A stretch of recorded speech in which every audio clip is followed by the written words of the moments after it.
It's a beautiful day for baseball, and live from Dodger Stadium in Los Angeles, Sportsnet LA presents the Los Angeles Dodgers and the San Diego Padres in the final game of a four-game series and the final game before the All-Star break. Hi again, everybody. Charlie Steiner, Nomar Garciaparra. Obviously, Vin not here. He'll be right back right after the All-Star break, so we're filling in today. Corey Seager will be going down to San Diego tomorrow, representing the Dodgers in many ways, but first and foremost in that home run derby. Yeah, he's going to be out there representing the Dodgers, swinging the bat big. He's been doing it already in the first half. He pretty much leads in every offensive category for the Dodgers. He hits the ball the other way. You pitch him in, he'll turn on it. He'll hit it over the fence. He run the bases well. He plays good defense. I'm running out of breath with all the good things he's been doing so far. If you're looking for a first half MVP for the Dodgers, you'd have to give it to Corey Seager. And how about Jeff Seager, his dad, who will be pitching to Corey tomorrow in the home run derby. Jeff, of course, is the father of Kyle Seager, an all-star for the American League last year. That was last year. Let's go to this afternoon.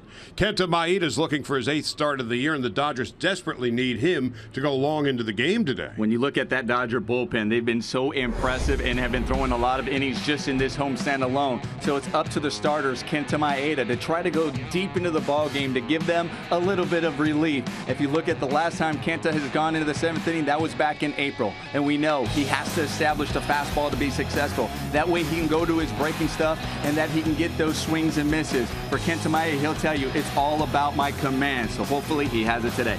And so the Dodger bullpen, which has been so good, especially over the last 6 weeks, they've got the lowest ERA in the game, lowest batting average against in the game. When we come back, Alana Rizzo will take a look at the Dodger bullpen, and the pen is indeed mightier than anybody else's.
by the Dodge Challenger.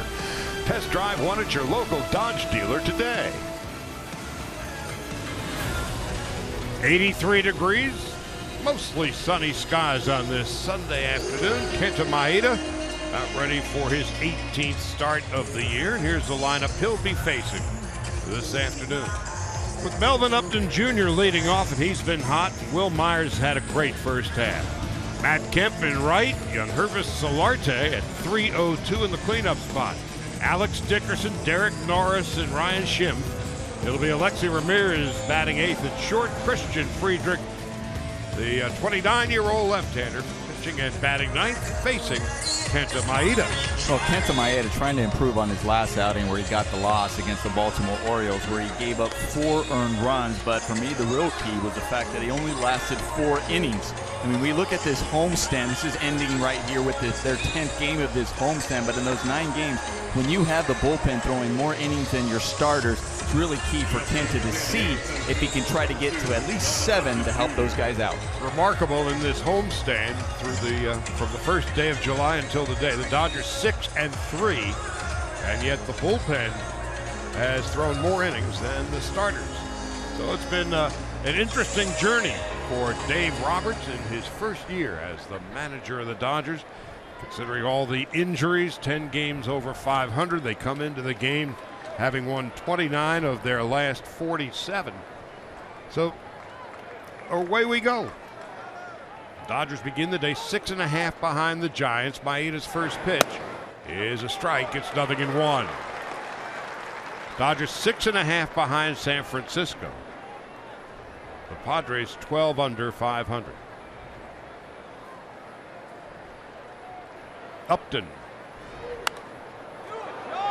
It's been a fascinating year for Upton. He has finally seemingly turned things around. Well, Upton always had that big word potential on his back, and everybody was looking for, he's getting through in the big league level, but everybody was really looking for that big breakout year or something consistent from Upton. Well, this year he has been consistent. He's been showing off that power, doing everything for them, stealing bases.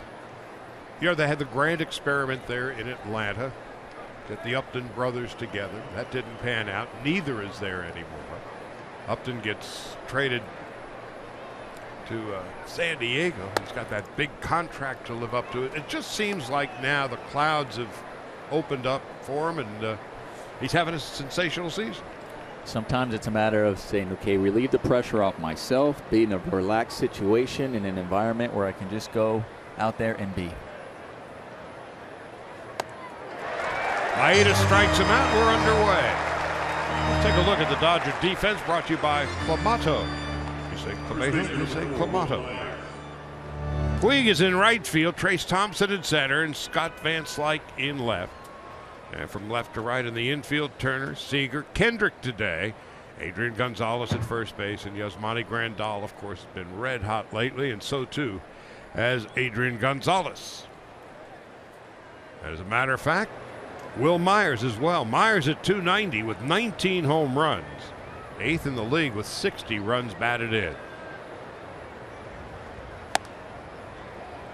You got Will Myers since the start of June. He's hit .328 with 12 home runs, 38 RBIs. I think that just the Padres in general since June have done all right. They got off to a miserable start this year. Of course, the Dodgers winning the first 3 games of the series up there. But here's Myers since the 1st of June. He's been among the best in the National League. Kemp on deck.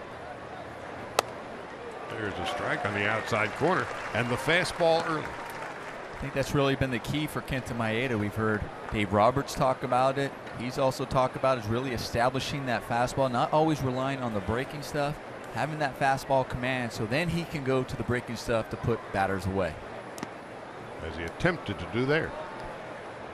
2 balls and 2 strikes. Will Myers, of course, came up with Kansas City, but he would be traded to Tampa. Big game James Shields and Wade Davis. A lot of people questioned that deal at the time, but Kansas City wanted a veteran presence in their rotation. They knew Davis had a terrific arm. They also knew that Myers had a ton of potential. To that point, he had not lived up to it. Maeda strikes him out, 2 out and nobody on. Well, he goes with a fastball against Upton to get him for a strikeout, and then there's the breaking ball against Myers. We talked about what set that up. Well, early in that at-bat against Myers was the fastball, getting ahead and then finishing him off. Now Matt Kemp steps in. Kemp at 256 with 16 home runs and 58 runs batted in. Unusual in this series, he hasn't hit a lick against the Dodgers, but since the trade down there, he's been a thorn in their side. Not this weekend.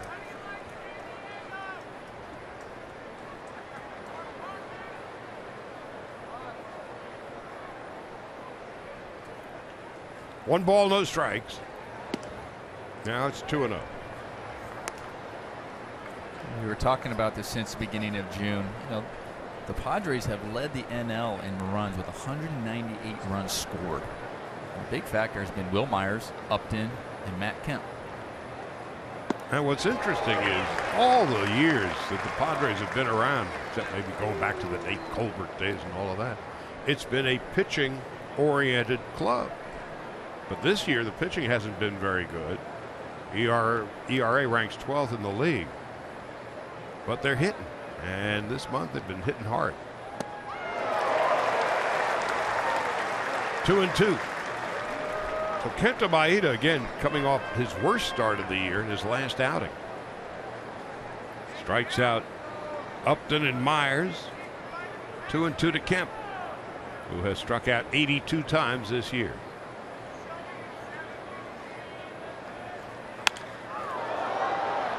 Into right, and there's Puig. So a good first inning for Kenta Maeda, nothing across. Christian Friedrich about ready to make his 11th start of the season for the Padres when we come back. And that's good news for Dodger fans and great news for hot dog fans. You can now get hot and juicy Dodger.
To the pair of strikeouts. We go to the bottom half of the first, and here is the lineup that Dave Roberts has put together for this final Sunday before the All-Star break. Kendrick on top, and then Seager, Turner, Gonzalez, and Puig through the middle. Trace Thompson looking to turn things around. Grandal, of course, had quite a week. Van Slyken left Maeda pitching and batting ninth against the 29-year-old lefty Christian Friedrich. Well, Christian Friedrich stands at 6'4", 225. This is his second start versus the Dodgers. His last start, he had a no decision, just going 3 1/3 innings, giving up 2 earned runs on 6 hits. Over his last 2 outings, he has given up 9 earned runs. Dodgers have seen him a lot over the years in a Rocky uniform. No balls and a strike to Howie Kendrick. Friedrich, 6'4", 215, grew up outside Chicago. There's a line drive base hit into left field. So Kendrick is aboard with a hard hit. It rolls to the wall, and Kendrick will arrive at second.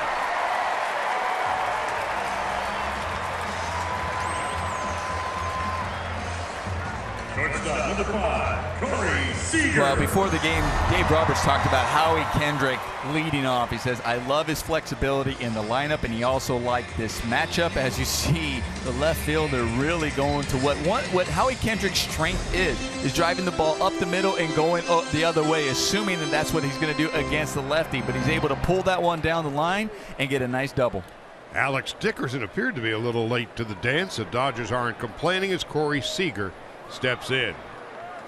Seager at .298, fifth in the league with 104 hits. He is fourth in the majors among shortstops in batting average this year. Xander Bogaerts in his third season hitting .331. Diaz from the Cardinals, a rookie at .310. Lindor in his second season with the Indians at .303. And then Seager.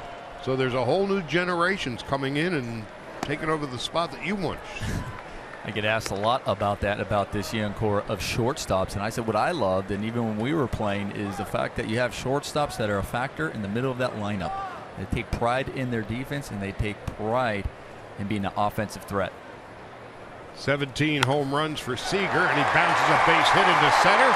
Kendrick is on his way home, and he will score without a throw. Corey Seager knocks in his 42nd run of the season, and just like that, the Dodgers take a 1-0 lead. Well, Corey Seager's been so successful hitting early in the count, not wasting any time. And the other thing he's been really successful at is utilizing the whole field. I mean, in this day and age where we're seeing a bunch of shifts on the hitters, you're not really being able to shift on Corey Seager because he'll go the other way, he'll go up the middle, and he'll pull it when he needs to. As we mentioned in the open, Seager leads the Dodgers in every significant offensive category: average, hits, home runs, RBIs, runs scored, doubles. 5 pitches in, the Dodgers have a 1-0 lead, and Justin Turner stepping up. He's able to check his swing, and it's 1 ball and no strikes. Turner at .259 with 13 home runs and 44 runs batted in.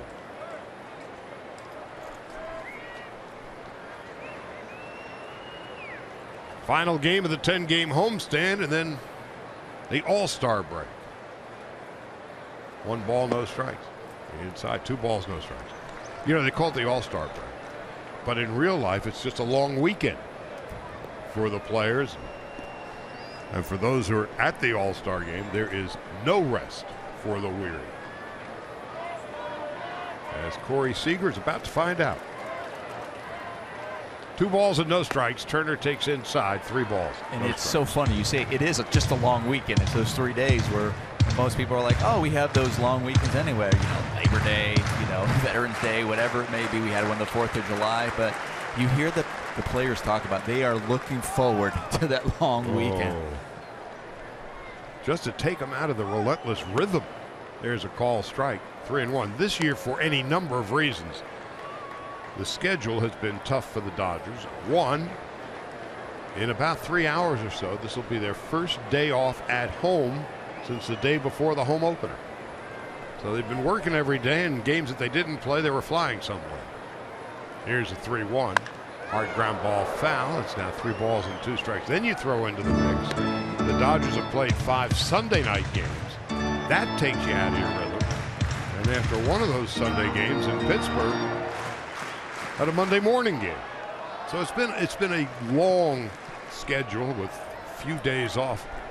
Second half of the season tends to average out a bit. Dodgers have some more time between games. So the All-Star break is sounding pretty good to these fellas. Here's a 3-2. Fouled off to the right, now to play. It's funny you say that. That's the first time they'll actually have a day off at home after a game rather than traveling. And yet some of them are going, I'm going home. I'm traveling. I'm home jumping on a plane. I'm going home to the place I live in for 4 months.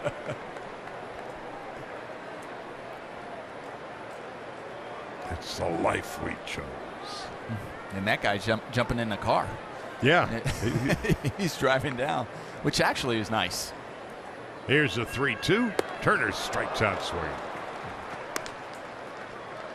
Let's take a look now at the Padres defense, brought to you by Clamato.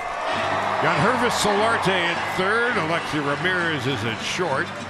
Ryan Schimpf is at second base. Will Myers at first.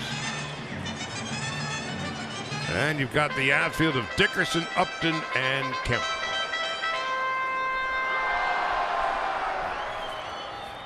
Adrian Gonzalez coming up.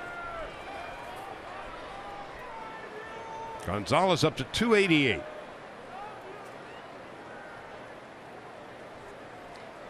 Adrian, they sat him down back-to-back days in Pittsburgh. And since then, he was able to reboot and jumpstart, and it's all worked out well. After those back-to-back days in Pittsburgh, June 26, 27, Adrian Gonzalez is 18 for his last 40. That's a 450 clip. A 558 on base percentage. 6 doubles, 10 RBIs in 12 games. And it's interesting about those back-to-back days off, because Dave Roberts mentioned how it was Adrian Gonzalez who was talking to Dave Roberts about that. I mean, that just tells you how in tune he is with himself. Gonzalez pops it up to the left side of the diamond. And the sun is making life miserable for Ramirez, and yet there will be a force out at second base.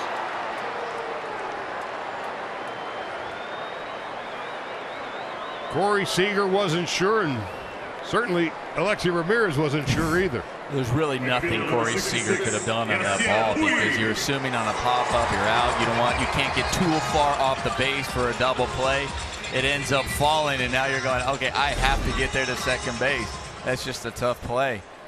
And I'll tell you, for the Padres, it actually works out. This is one of those where even if you're an infielder and you see this, if you know who's running or who hit it, such as Adrian Gonzalez, and then you have Corey Seager, where sometimes you would let the ball drop on purpose to get the force out at second to put the slower runner on base.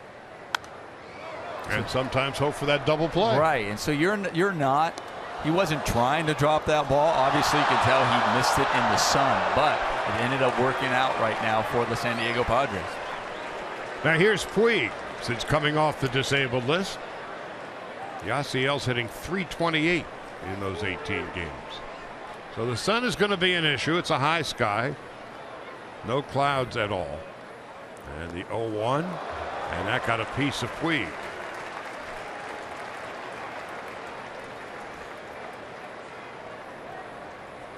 Center fielder, number Friedrich 21, Trace Thompson. has given up a couple of hits, a strikeout, and he hits Puig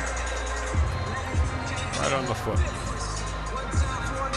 Well, with Friedrich, that's what he tries to do against those right-handers. He's got a breaking ball, and you saw the break on that. He's got a curveball and a slider, and when it's working, he has a really nice sharp break to it, where it's actually the back foot that he tries to throw to against the right-handers to get that swing and miss.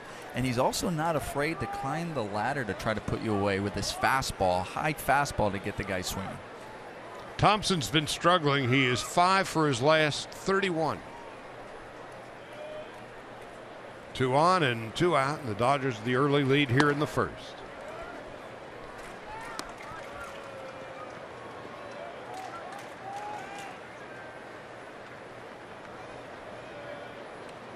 Thompson, runners in scoring position this year, just $1.25, 7 for 56.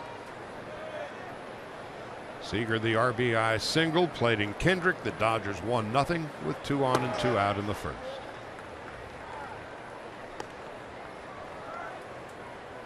And for fellas like Trace Thompson, first full half season.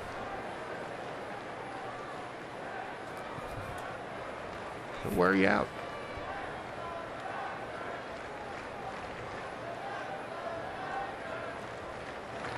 But the other side of the coin, you cannot allow yourself the luxury of, oh, I'm going to be off tomorrow. I still have work to do today. After you just mentioned how tough the schedule has been. I mean, you feel it, your body, your mind, everything, the grind. So you are looking forward, but you're, as you mentioned, that task at hand. And then the challenge is, after being off, is to get back into it once it's over, because your body has a tendency just to shut down. Thompson sits down, struck out by Friedrich. But the Dodgers come up with a run, couple of hits, leave 2, and after 1, they lead the Padres 1-0.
celebrate Japan Night Tuesday, July 26, when the Dodgers host the Rays.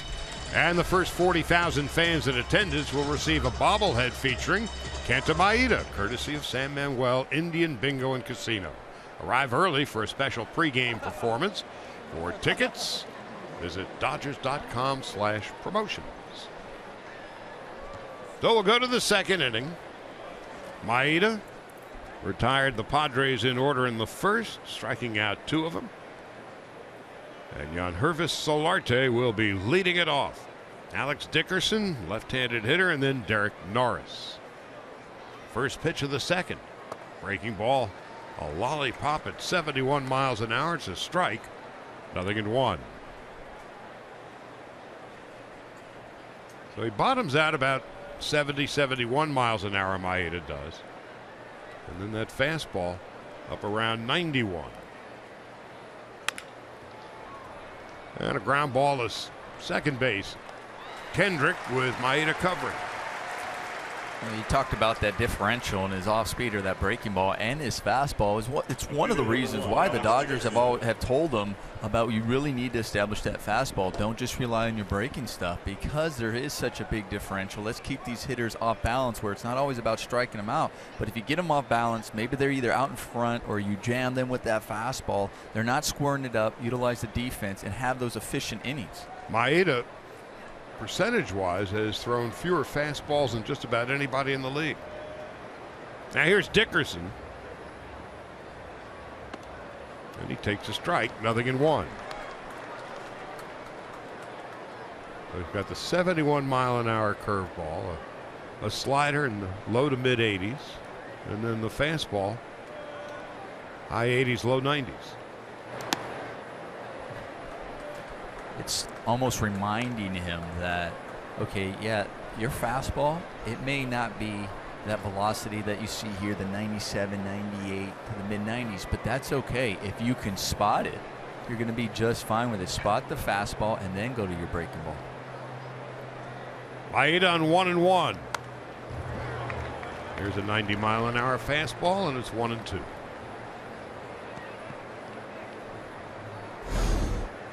Looking for it in, straight at the glove, right at the glove, right there. Now you're putting it in the hitter's mind. Will he come back with the fastball? Does he have the breaking ball? What's he going to do with it? So now they're just off a little bit. Breaking ball up the middle into center field for a base hit. Dickerson runs well, takes the big turn. I just said off a little bit. That was a perfect example. He was off a little bit. That wasn't hit really hard. That one just found the hole. That was a C9 ground ball. He was out in front. His timing wasn't there. Just unlucky. So he hit his spot with the breaking ball. You saw Yasmani looking for the breaking ball away. He hits the spot. Just for Dickerson, he found the spot. 1 on, 1 out in the second, and Derek Norris stepping in against Maeda. Norris at 210 with 11 home runs, 32 runs batted in, but his bat has begun to warm up some. He got off to a miserable start. And he's well below his career numbers. No balls and a strike to Norris. Well, I think that just shows you're talking about Derek Norris. He's one of those guys that hits to the top of the lineup. I mean, he's a catcher, but from the offensive side, he's used to hitting up there, and also has a lot of speed. He's not fast for a catcher. He's fast. Right. Last year, he had 4 stolen bases. He has a career batting average of about 250. And so languishing now at 210, 40 points below his career numbers. Although beginning to turn things around.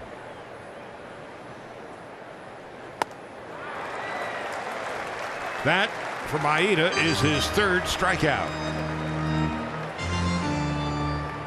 Second baseman number 11, Ryan Schimpf. Fastball away. Now they're going back into the dugout.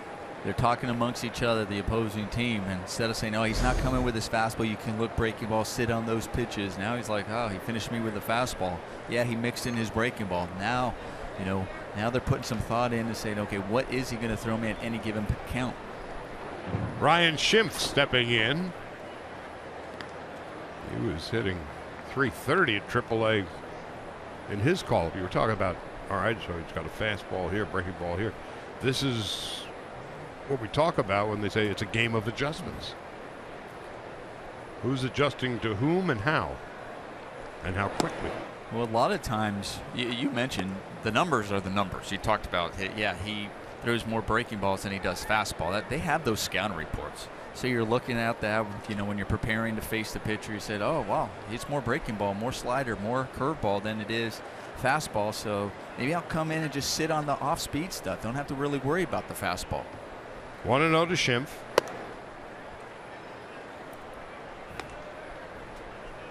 And again, for Maeda, this is the first time he's going through the National League. He was one of the best, if not the best pitcher in Japan the past few years.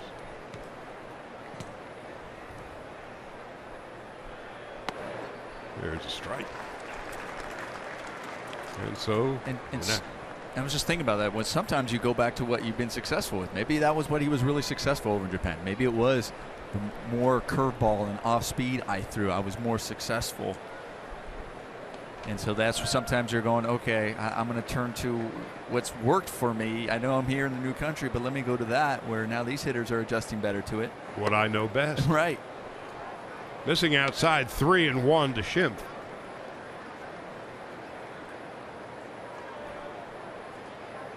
So hitters are adjusting to Maeda and vice versa. That's Alexi Ramirez on deck.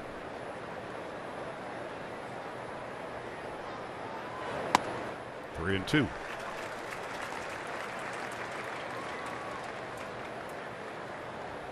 He's pitching like an oldies station in the 60s, 70s, 80s, and 90s.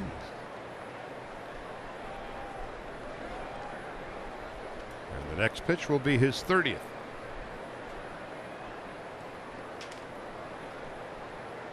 Much more in rhythm, certainly, in this start than his last one. It was Maeda's worst start as a Dodger. 4 runs and 7 hits, 88 pitches in 4 innings. In his last start, you can see he was just, it wasn't like he was struggling to find his fastball. He was struggling to find his pitches. Because we've seen in other outings where he may not have his fastball, but he has a breaking ball. He doesn't have quite his breaking ball, but he has his fastball. And I mean as of command. And we've seen him where he's fought through the game, and then whether his breaking ball came back as far as the command or the fastball command came late in the game. But his last outing, he was just struggling to find any of his pitches.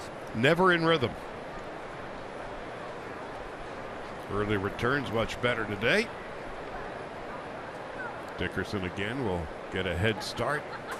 Gonzalez playing well behind him. And we'll do it one more time. Well, we talked about before the game how much the bullpen has been in this homestand, just in general. Starters not being able to go deep in the game. Well, this type of at bat doesn't help. 3-2, and he keeps fouling his balls off. It's a nuisance. So Dickerson will be off and running again. And Maeda finally wins the battle, striking out Schimpf.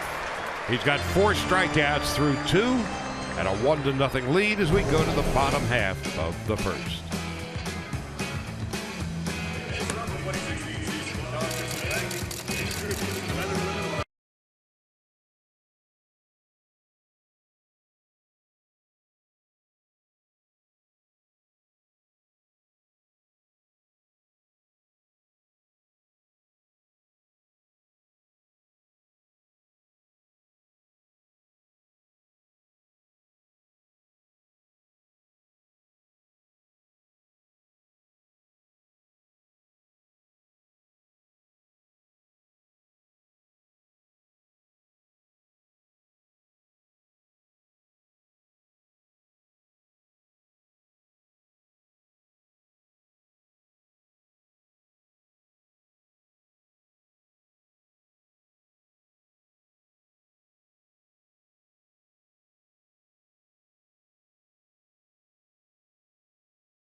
second. It'll be the bottom third of the Dodger lineup. Yasmani Grandal, Scott Van Slyke, and Kenta Maeda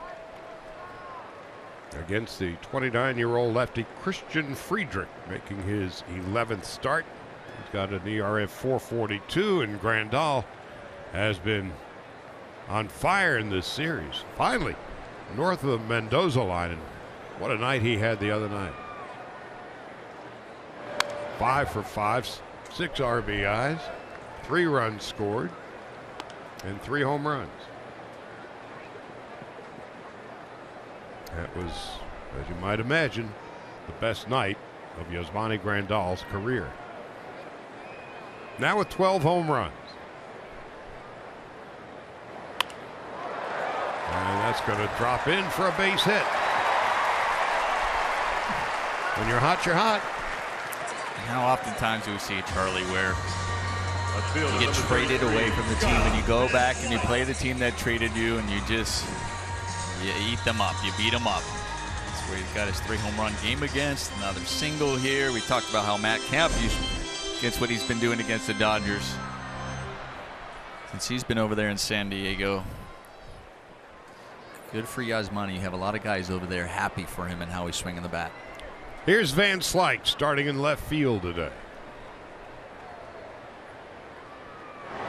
And he lines one into center field for a hit. Grandal will hold it second. The Dodgers are having their way with Christian Friedrich early. Well, not waiting around looking for the pitch they can drive. Gets a fastball right down the middle. And what does Van Slyke do? Exactly what you're supposed to do. Take it right back up the middle. So now Maeda, who's got a half a dozen sacrifice bunts this year, is stepping in. So not a lot of speed on the bases with Grandal at second and Van Slyke at first.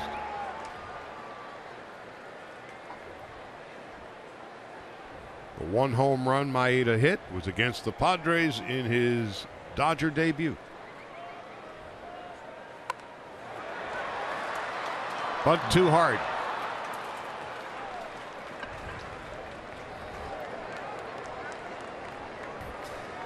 It was, you mentioned about bunt too hard, but it was also recognizing what they were doing to him. You're supposed to be bunting that ball to third base. First and second, you want the third baseman to field it. Oftentimes because the shortstop's not breaking. That was his only mistake, is he had to recognize that the wheel play was on because that's what they were playing for, that force out. Usually if the shortstop stays, you bunt it there, he gets into third easily. But that's when you see that shortstop break where you pull the bat back and possibly try to hit it back up the middle. So the wheel play pays off as Kendrick takes a strike. It's 0-1. Howie, with a double in his first at-bat, scored to this point the game's only run.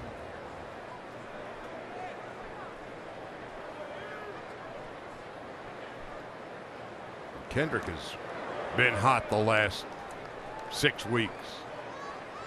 0-2.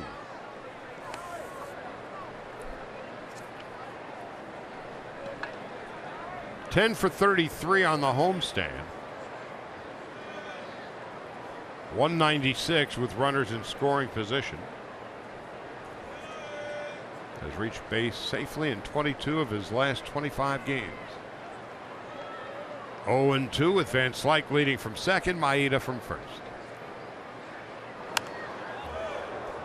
We see Howie leading off today versus the lefty. Chase Utley getting the day off.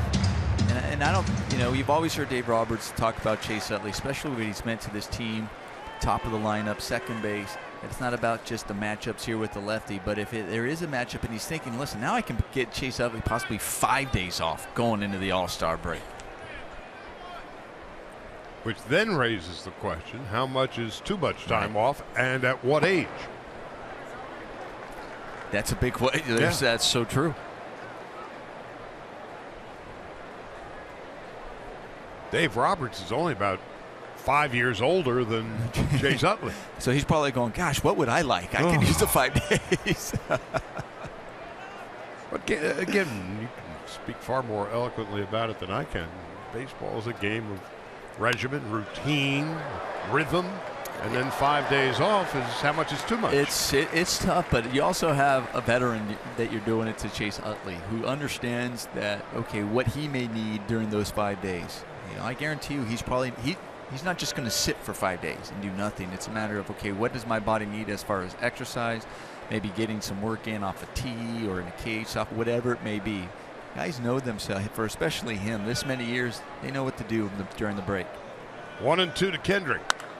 And he lines one over the head of Ramirez, rounding third. On his way home is Van Slyke, and he is safe. And the Dodgers take a 2-0 lead. Howie Kendrick continues his hot hitting. I tell you, great read by Van Slyke, or great risk, because when he hit that, that was close to being caught by Ramirez, and he didn't hesitate, and that's why he was able to score, because this ball was hit really well by Howie Kendrick. But when you'll see right here, he just takes off, doesn't hesitate, and just out of reach of Ramirez. So recognizing that, and that's the reason why he was able to score on that ball. Good job by Van Slyke, and you appreciate it when you get that RBI. So Van Slyke with the run scored. Maeda's at second. Now Kendrick at first. For Howie, his 20th run batted in of the season. Now Seager, the All-Star, drills one to first. Myers throws to second. Out at second. Back to first. Is wide, but not wide enough. Maeda held at third base. Any other player other than Maeda possibly would have scored on that ball, because they would have been running harder to get around. And I'm not saying that Cincinnati wasn't running hard, but the coaches is also holding you up. Recognize that's your pitcher. Hey, listen, this might be a double play ball. Stay right here. You don't anticipate that ball being thrown away the way it was. So you're holding him up and say, take it easy, because he still has to go pitch, and this may be a possible double play and get out there. That's the only reason. Watch my head. Okay, take it easy right there. He's looking. They're holding him up right there. See that? That's why he stopped. So he really couldn't get the read to score. Somebody else should be running hard around third base for a possible overthrow. And the last thing in the world you want to have is your pitcher get into a collision at the plate. Now Turner takes a strike, 0-1. Howie Kendrick, we're talking about how hot he has been. Got off to that miserable start, hit about 150 in April. Since the middle of June, he's hitting 291. What's his career batting average? 290. So he's getting back in the saddle, and Turner lashes a line drive foul.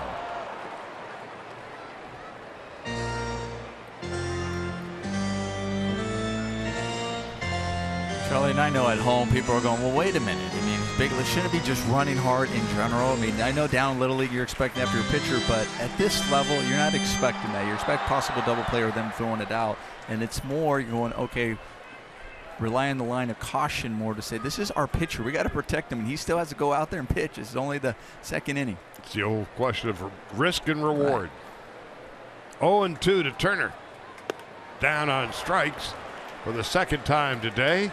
And that will end the inning. Dodgers come up with another run on 3 hits and leave 2. 2-0 as we go to the third.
at Dodger Stadium, 83 degrees. We'll go to the third inning, and the 8, 9, and 1 hitters for the Padres will be coming up. Alexi Ramirez, Christian Friedrich, and Melvin Upton Jr. against Kenta Maeda, who has struck out 4 in his first 2 innings of work, and just as importantly, only 33 pitches. I mean, it's been sounding like a broken record now for the past 6 weeks. Try to lengthen the starters' journeys to shorten up the bullpen, and so the pitch count over the last couple of weeks has become even more of a big deal as Alexi Ramirez fouls it off, 0-1. I think it's a combination of a couple of things, though, from the starters. It's not only that pitch count, but I think what I've seen Dave Roberts really pay attention to is also how they're looking, or if they're falling off in those later innings when he decides to really pull them out. Because we've seen him pull guys out where they maybe not be at 100 pitches. They're just kind of struggling out there.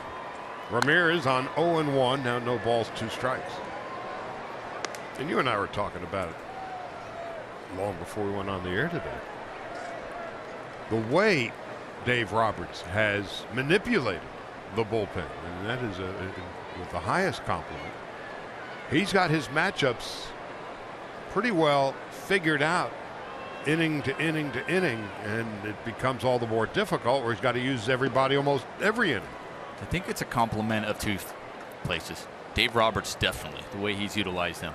But also, I think the guys in the bullpen, the way they've been so open to it, open-minded, not assuming that anyone has a particular role, and embracing that rather than complaining like, I really like to know my role, and knowing that he's going to utilize them in those situations and also put them in situations to succeed. Ramirez, backhanded stab by Turner. Throw high, and Gonzalez, Gold Glove and golden feet. 1 out. One just making the play by Justin Turner, but it really is about Gonzalez on the back end of this, because Justin Turner goes there, stays with it, gets it. I think sometimes you get too much time, but Adrian, watch his feet. The way he just moves and adjusts them so he can make that catch to go behind first base as compared to staying in front to try to make it. No accident. He's won 4 Gold Gloves. Christian Friedrich takes outside. And that's scary as a first baseman, to go behind, because you know the runner's coming bearing down on you and you're risking a possible collision. But there's awareness of where he's running, awareness of the flight of the ball, feet awareness. There's a lot going on to make that play. Friedrich is 2 for 18. And Maeda falls behind, 2-0.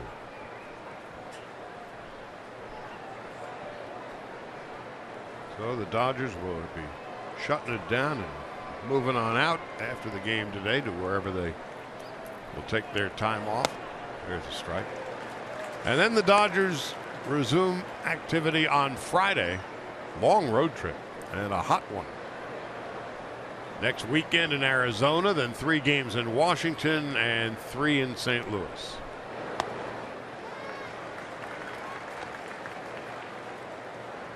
If it's not the heat, it's the humidity, and the Dodgers are going to get both. Oh, but it's a dry heat, Charlie. So's the inside of a microwave. Call strike 3. Maeda has 5 strikeouts.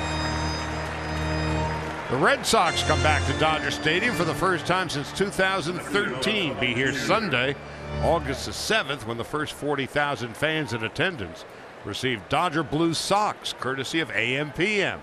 For tickets, visit Dodgers.com/promotions.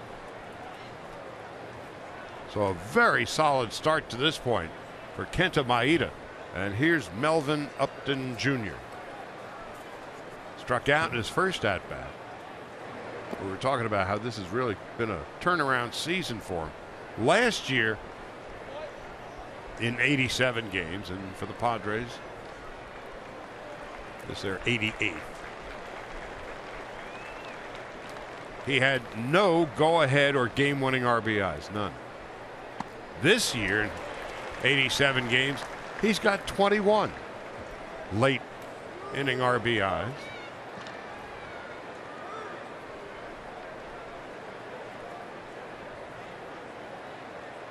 1-1. It's really hard to explain at times how some things just, there are times where it just clicks.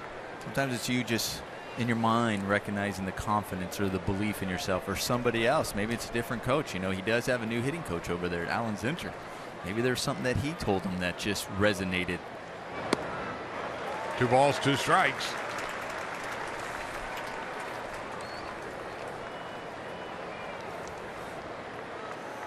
Upton, of course, on Friday night had 4 hits, 2 home runs, 3 runs batted in, and stolen base.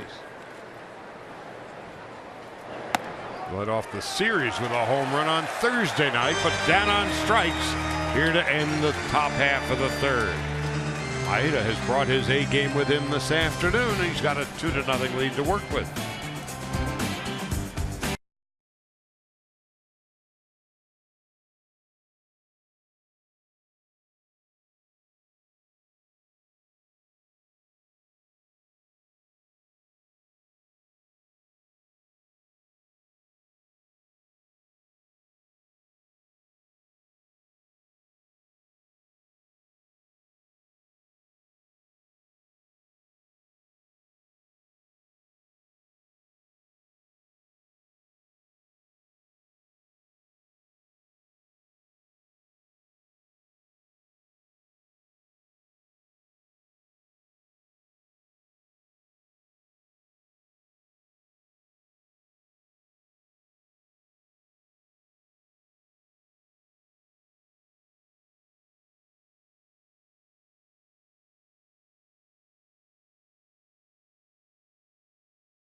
Gonzalez leading it off here in the 3rd. It's time for greater coverage of baseball, brought to you by T-Mobile.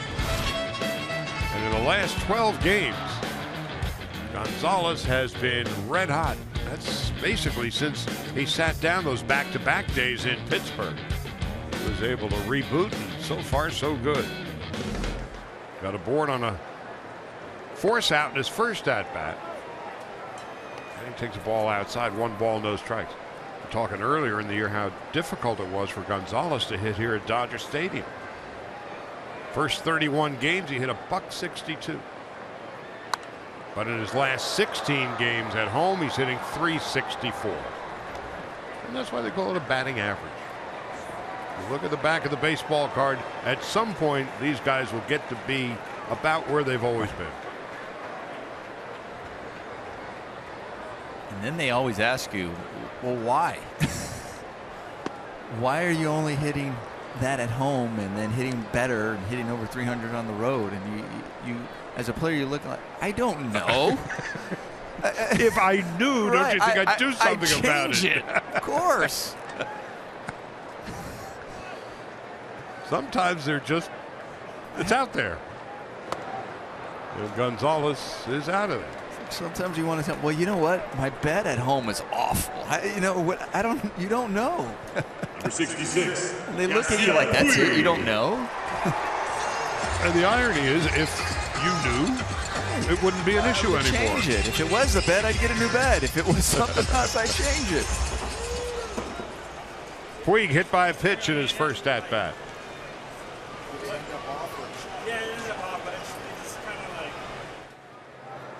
For instance, again, numbers. You take a look at batting averages of fellas who have higher by day, higher by night, higher at home. Higher. Are there any explanations for any of that stuff, or is it just, well, That's the way it's worked out this year. Yeah, some guys party way too much, Charlie. No, sometimes there's not. Sometimes actually, just some guys. There's some of them they may not know, but have trouble just kind of recovering at night or trying to get their body to calm down from the adrenaline rush of the game in order to come back early the next morning. Sometimes that's a factor. Some guys maybe see better at day or at night differently from the light. So there could be a number of factors, but not necessarily that they know or recognize. 3 balls, no strikes to Yasiel Puig with 1 out.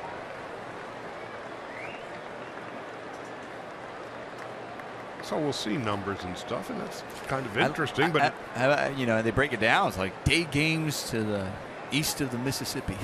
Well, you know? Now here's the question for you. A game starts at 5 o'clock. Is that a day game or a night game? That's a great question. I don't know how that counts. Or is it a wash? Is that when they throw out? Like the Fox game yesterday, right? Where does that lie? Well, I know it's the shadow game that you have to deal with. That's what they should. How do they do during shadow games? Not well. Puig with the walk.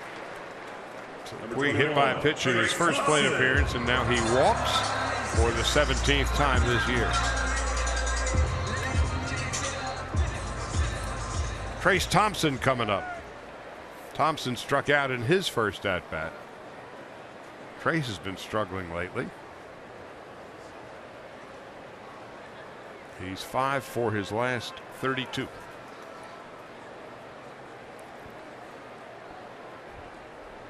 Andrew Tolles, who played yesterday and the night before, watching today. Tolles called up from AAA Oklahoma City after stops in Tulsa and Rancho. Jock Peterson still on the mend, getting his shoulder back, and Dodgers hoping he'll be ready to go after the break.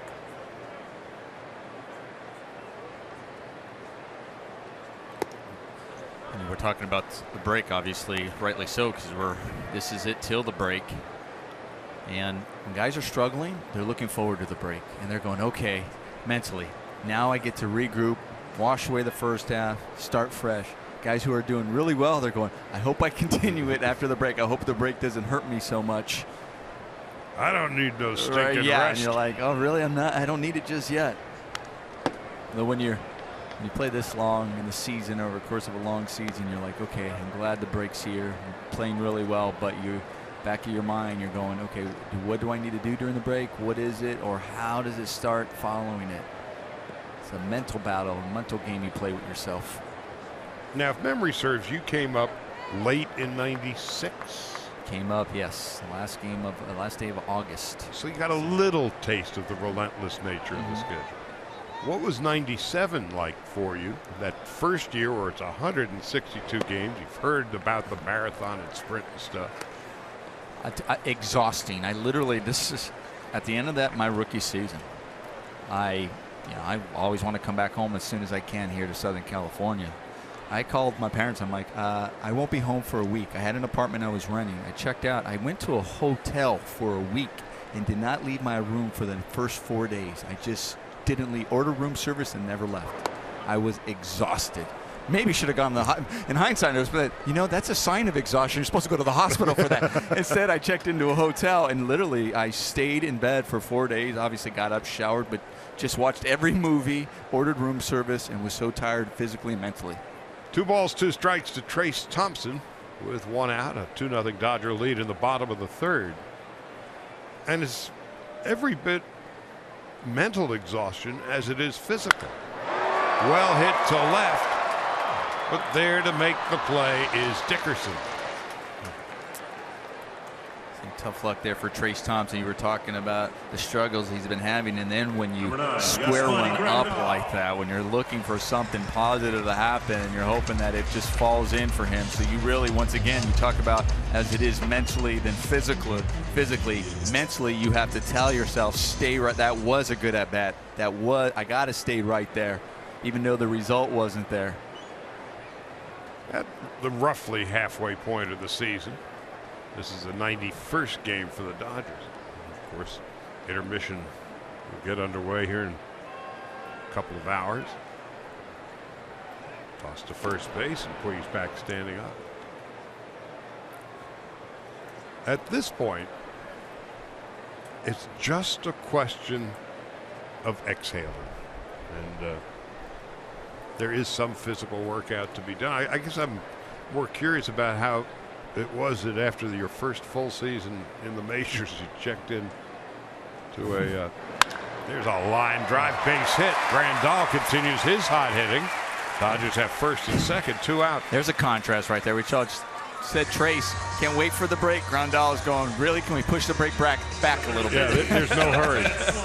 When you checked into the hotel there in Boston, was it mostly mental exhaustion at that point? It was a combination of everything. It was physical and mental, no question. I was just drained, done.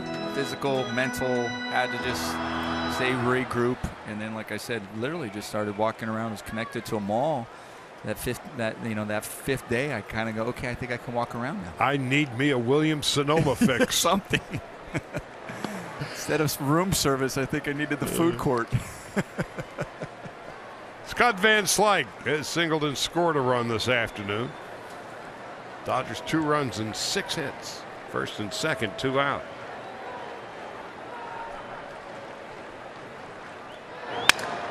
Little broken bat bleeder, but right to the second baseman Schimpf, and that will end the inning.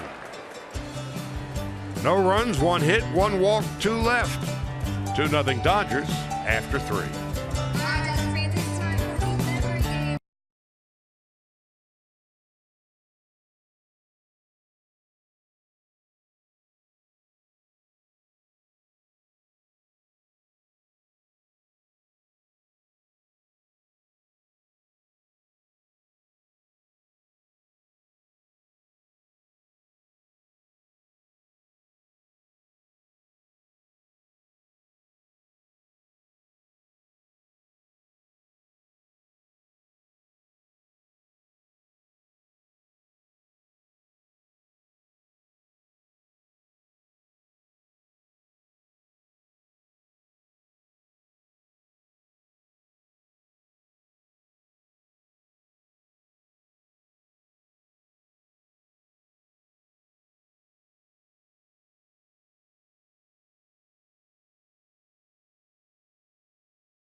Play is brought to you by Nissan. Choose Nissan today for great offers on our most exciting lineup ever. Shop online at choosenissan.com. Hey, who's that guy with Jeter? Who's that? What do you mean? Who's that guy with Nomar? What do you have to say? So, 06. You guys, you, Jeter, and A-Rod were the three-headed shortstop monster for about a decade. Those are the guys. How aware were you of them and what they were doing on a daily, nightly, weekly basis, above and beyond clearly what you had to worry about your own business, or you didn't care? I really wasn't aware of what they were doing on a daily, nightly basis. I mean, you knew they were doing well. I had to focus. You had enough to worry about of what you had to do in your game and for your team. And oftentimes you were like, oh, when you were playing against them, was it a competition versus you two at that moment? No, we're trying to, the mentality is I got to do what I'm supposed to do to help my team win, and I know they're doing the same thing. Will Myers takes outside. He struck out in his first at bat. And you saw us shaking hands there, and before the games I would see them and shake hands, and you see guys do that all the time, but I'll tell you, during the game, once the game started, I was coming spikes up trying to break up the double play as hard as I could and try to take him out to left field, and he was trying to do the same thing to me. It would have been the Garcia-Parra rule. Yeah, you can't do that anymore apparently, right? But That's the way it's supposed to be. 2-1 to Will Myers with Matt Kemp and Solarte to follow. And you and Jeter 19 times a year. Yeah. And those were wars, those Yankee Red Sox games, as you know far better than I was just watching them. Those in and of themselves can be exhausting. That was some great stuff. A lot of times you were, sometimes you'd have that day off before the series, and then the series would start. People were like, oh, it's good to have the day off. No, you wanted the day off after the series. 2-2. And Puig is right there. Well, so far, Kenta Maeda has struck out 6, and he has given up just 1 base hit. And we talked about coming into the game establishing the fastball. Well, so far this game he has done just that. We talked about the 6 strikeouts. Well, 4 of the 6 strikeouts have ended with a fastball, and he's been doing it up and away, up and down and in, and utilizing all 4 quadrants of the zone. So he's got to continue that. Try to go deep in this game. Matt Kemp steps in. He flied to right in his first at bat. At 52 pitches, a very positive sign for Maeda. And if it's positive for him, the bullpen will be giddy, getting as much time off today before the break as they can.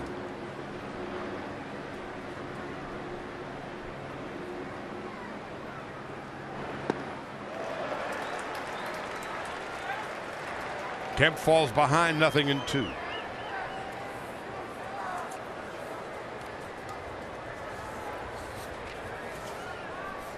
One gone in the 4th. Solarte on deck.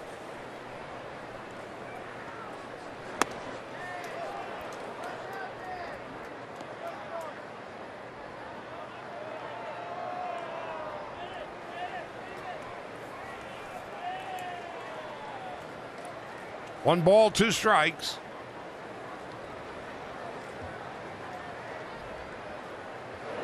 And that would be the 7th strikeout of the game for Kenta Maeda. Earlier today, a sight for sore eyes for Dodger fans and for Rick Honeycutt and for Dave Roberts. This was Kershaw this morning in the bullpen. A little after 11 o'clock in the morning, so about 3 hours ago.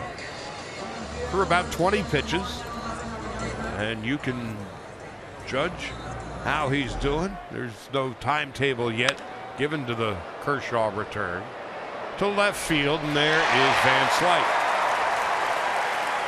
But what Dave Roberts did say is that Norris, McCarthy, Maeda, Kazmir, and Ryu will be the rotation right after the All-Star break.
is enjoying a 2-0 lead as we begin the bottom half of the fourth inning. There's got to be a Maeda jersey in there somewhere. We'll be leading it off. Maeda 0 for 1. Christian Friedrich, his 52nd pitch is outside and low, 1 ball and no strikes.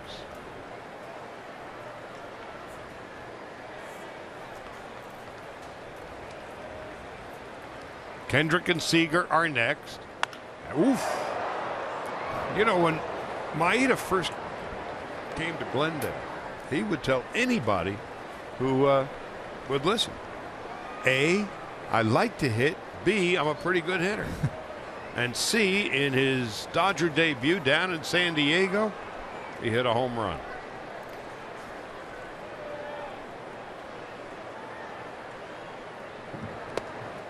You know what? I think a lot of pitchers say that when they when they come in and they haven't seen you. They're like, A, I like to. B, I can. Just watch me. Well, Maeda down in San Diego back in early April.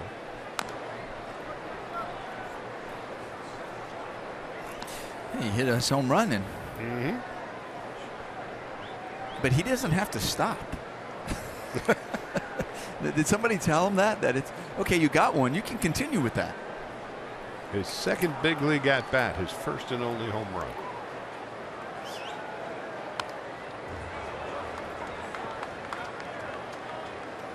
Takes a pretty good rip.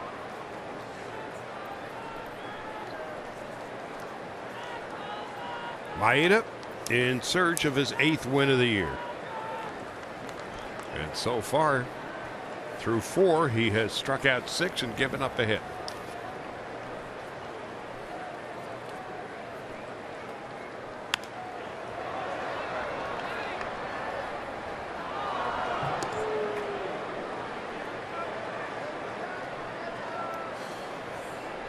Well, we've got Kendrick next, Seager to follow. Just put yourself in, you can do it better than anybody, the shoes of Corey Seager, about ready to go down to the All-Star game, his first appearance. What can he reasonably expect? What should he be looking out for, and what should he drink in? Take it all in. I mean, the one thing too, he also has a brother who's been an all-star too, so he's got within the family somebody he can talk to, so that's nice, but still not the same until you actually experience. And also look forward to somebody tell him there's a lot, you're going to sign more memorabilia and baseballs than you've ever seen in your life. Like, there is just tables upon tables. Sometimes there's a separate room where you just go in and you sign for hours. But it is truly a joy, and it's a celebration of the game, and you're a part of it. And then you just get to see all the other all-stars and get to pick their brains and talk to them. And all of a sudden, you're in this very exclusive company. Guys that you grew up obviously watching. Finally, Maeda down on strikes for Friedrich, his 5th strikeout.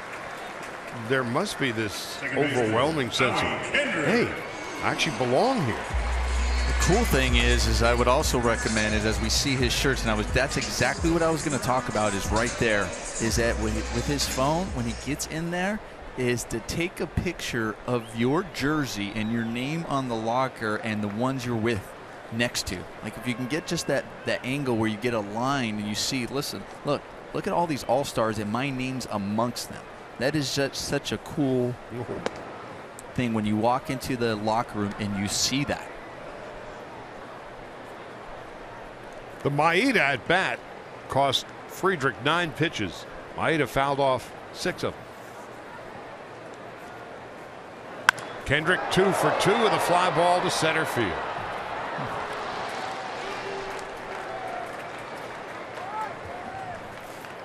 Howie unlucky there. He hit that ball really well, just right at the center fielder, Upton Jr. Those are the tough ones for the center fielders when they're coming right at you. So here's Seager. It's a good thing as a young one. Doesn't know any better. It won't need as much rest as the older ones. Well, that's why I'm curious to see what Dave Roberts might do with him come post All-Star. Is usually you see a lot of managers look to see, maybe give him that day, maybe that first day right out of the All-Star, or at least within the first 3 days of post All-Star, just to give him a break, because he obviously, it's going to the All-Star game really isn't a break. Anything but.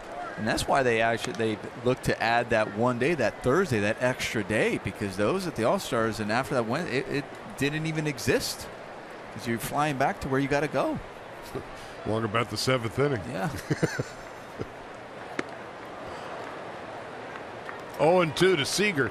But in the case of Corey, he'll be playing the All-Star game in San Diego, and the Dodgers open in Arizona, so it's not a cross-country flight or anything. 0-2. Seager's down on strikes. Friedrich has struck out 6 Dodgers this afternoon. Nothing across, will go to the 5th. Dodgers lead Christian Friedrich 2-0.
Dodger Baseball on Sportsnet LA is brought to you by your Southern California Toyota dealers.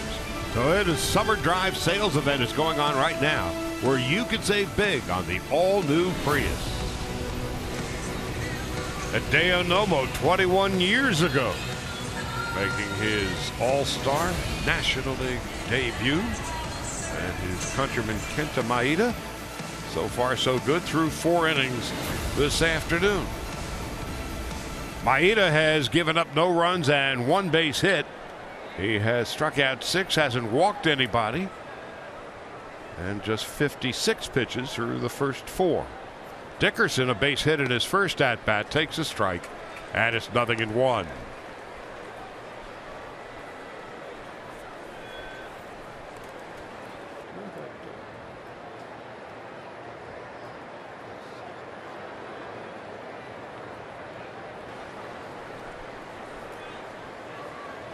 Dickerson takes inside, 1 ball and 1 strike. Alex Dickerson with a single to center in his first at bat.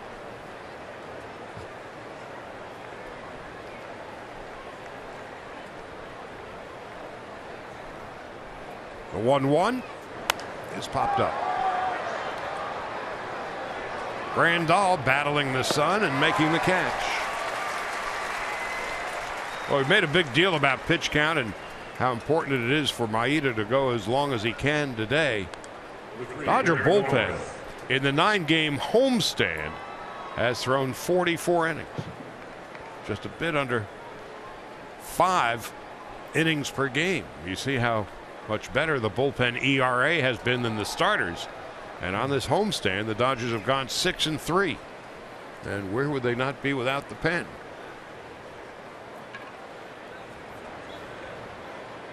Derek Norris clocks one to left and out of here. for Derek Norris, his 12th home run of the year. And the Padres are on the board. It's 2-1.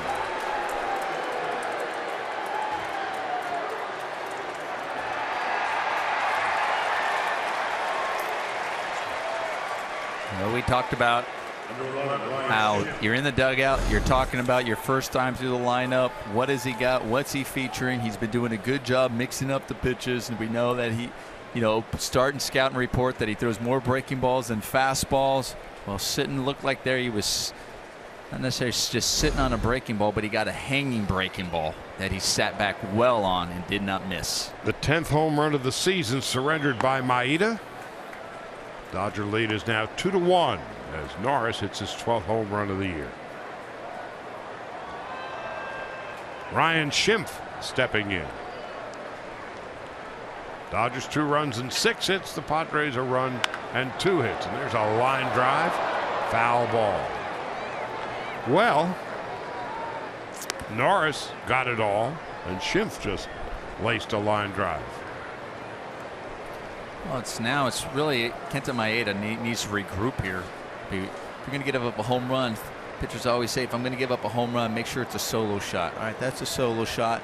Block it out. You've been doing well so far. Get back into your rhythm.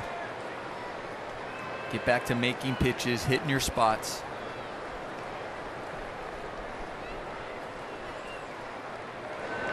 Hit a spot there. There it is.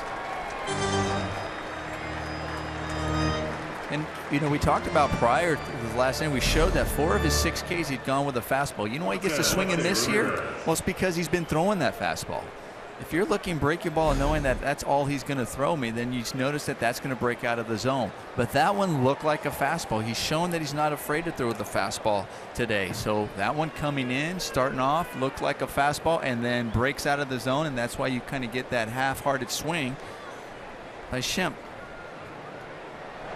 Now Alexi Ramirez. The Padres now have Carlos Villanueva, right-hander, warming in the bullpen.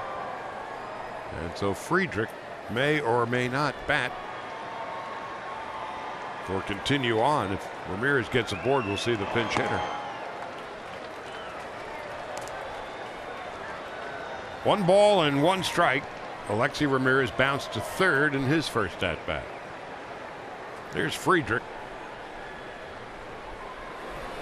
I think his life expectancy in this game is entirely in the hands and the bat of Alexi Ramirez. At this rate, Friedrich's going to get another inning to pitch. I'll tell you, for the Dodgers, that may not be bad, because here you got a chance to see him for a 3rd time. You might want to keep him in there. And the middle of the lineup for the Dodgers will bat in the 5th.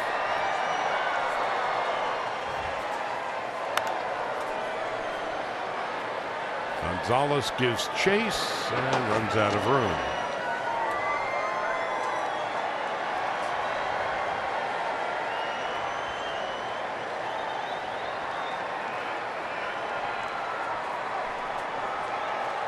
Ramirez, of course, came up with the White Sox. Had a terrific run there. And this is his first season in San Diego. Came up with the Sox in 2008.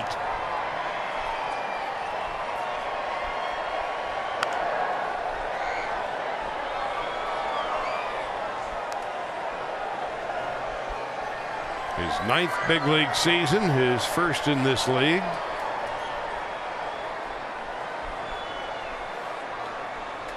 Since coming up, Alexi Ramirez has played more innings than any other shortstop in the major leagues.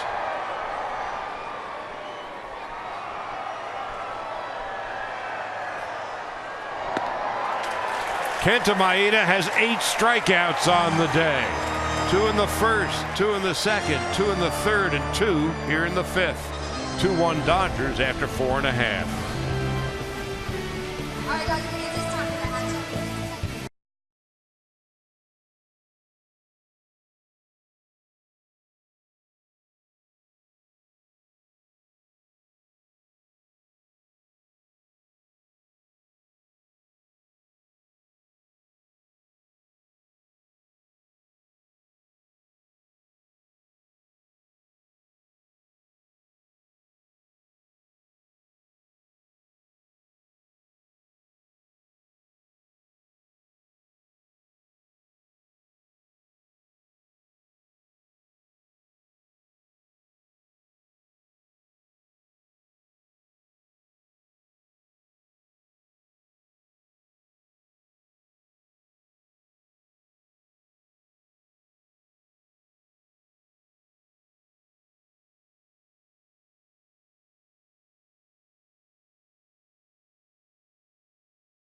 Justin Turner, Adrian Gonzalez, and Yasiel Puig. Turner's been struck out twice today by Friedrich. It's a beautiful summer Sunday afternoon. 79 degrees. Wind is blowing a little bit from left to right. So Turner, 13 home runs, 44 runs batted in, takes a strike, and it's 0-1. You know, like you mentioned, Justin Turner has been struck out twice, and he's really been upset with himself with the pitches that he struck out on. Let's see if he regroups here and takes that anger out in the baseball. 0-2.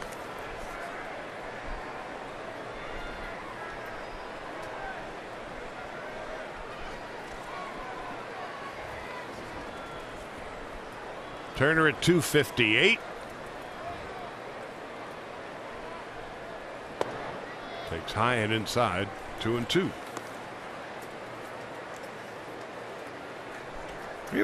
Christian Friedrich came in as a somewhat dicey proposition, but he's pitched pretty well for the Padres today.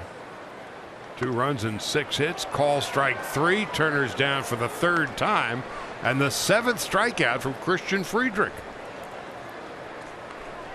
First baseman, Adrian Gonzalez. He went with a fastball up, away, and now down and in on Justin Turner. That just freezes him. Now look at some of these at-bats that Justin Turner's had today. I'm just wondering if he's not really able to pick up the ball well out of Christian Friedrich. He's looked just a little bit off. Adrian Gonzalez is 0 for 2.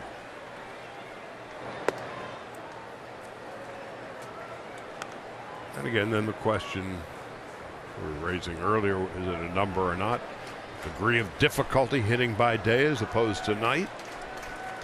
It's a bright, sunshiny day. A lot of glare at Dodger Stadium. You know, Dodger Stadium, it's a good batter's eye even during the day. Dodger Stadium, tough during the day, is seeing the ball on the field. Really tough.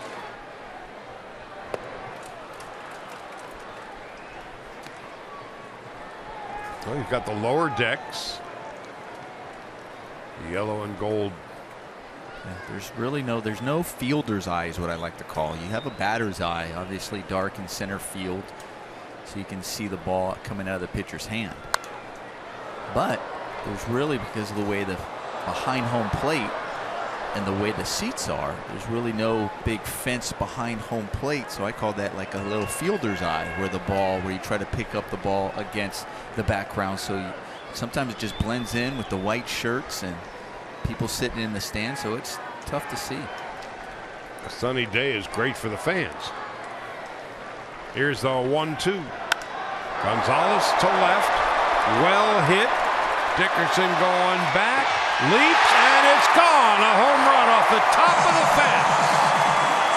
Adrian Gonzalez, his 7th home run of the year, and it's been a long time coming.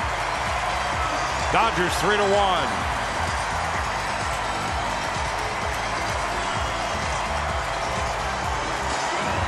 Talked about possibly being able to see the ball during the day here at Dodger Stadium, Charlie. And I was saying, well, the batter's eye is nice, but I'll tell you one other good thing about during the day hitting here is the ball seems to carry as he gets that breaking ball, driving it the other way, and it's just out of the reach of Dickerson off the top of the wall as we have a look at the Morongo slow-mo cam. Great job by Adrian Gonzalez staying on that pitch. First home run for Gonzalez since June 11th. And Puig a one-hopper to third.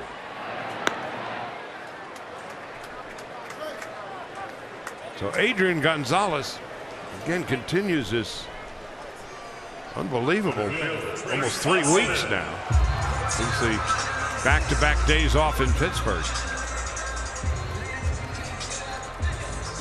Adrian last night had a couple of hits. Friday night, 2 hits, 2 walks, 2 runs scored. And his first home run in a month.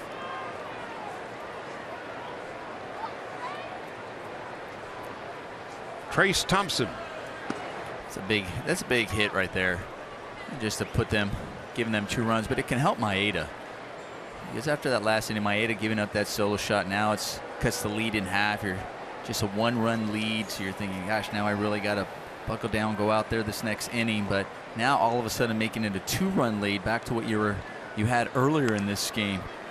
It's like giving it back to him, say, okay, you're back where you were. Go out there, continue pitching your game. Just exhale a little bit. Don't stress. Pitch your game. Well, on this Wimbledon weekend, Dodgers regain serve. The Norris home run in the top of the 5th, and the Gonzalez home run in the bottom of the 5th. Dodgers up 2. I guess that'd be a surface break.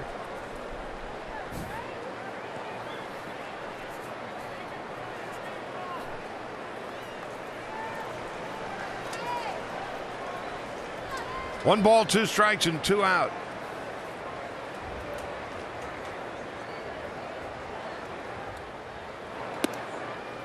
And Christian Friedrich grew up outside Chicago.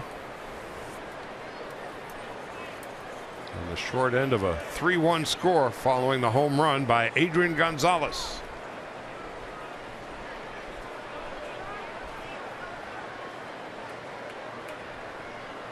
Trace Thompson 0 for 2. The count is 2-2. Norris gets rid of the mask. That's going to do it. But the Dodgers get a run back on the Adrian Gonzalez home run. His 7th of the year, and the Dodgers lead 3-1.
The Dodgers 3-1, each team with solo home runs. Derek Norris in the top of the 5th, Adrian Gonzalez in the bottom of the 5th, and Kenta Maeda, he's at 70 pitches now.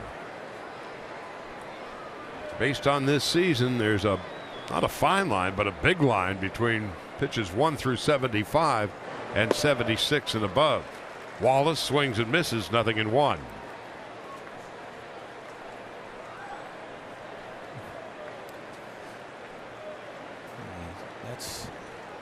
That's a big discrepancy as far as batting average, opponent's batting average is concerned. Looking at 351 after 75, and it also factors in the 3rd time through the lineup against Kenta Maeda. His opponents hit over 300 against him also that 3rd time around, so it correlates over that 75 pitch mark. Wallace with Upton Jr. and Myers to follow. 1 ball and 2 strikes to Brett Wallace.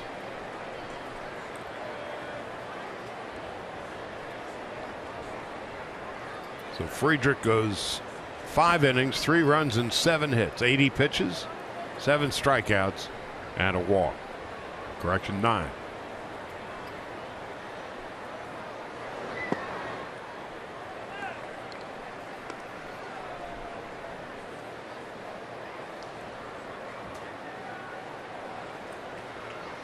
Maeda has 9 strikeouts and no walks.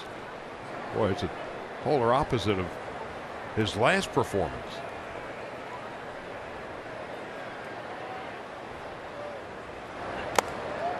That is strikeout number 10 for Kenta Maeda. Coming at him with a fastball, getting it up in the zone, getting that swing and miss. See where Yasmani Grandal, he wants it. At least he got the right height, didn't get perfect location, but gets it up in the swing and the miss. As you mentioned, that 75 pitch mark, but I was also talking about the 3rd time through the lineup. Well, this is the 3rd time here for Upton Jr., who struck out in his first 2 at-bats and takes a strike, 0-1. And that batting average the 3rd time around is .354 versus Kenta Maeda. So Maeda coming off the worst performance for him as a Dodger. 4 runs and 7 hits in just 4 innings against the Orioles. Well, today he set a career high with 10 strikeouts and hasn't walked anybody. And has a 3-1 lead.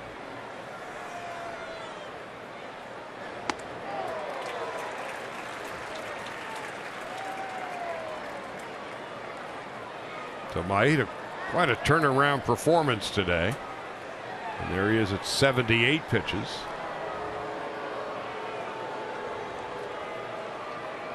There haven't been very many high stress pitches. Upton stays alive.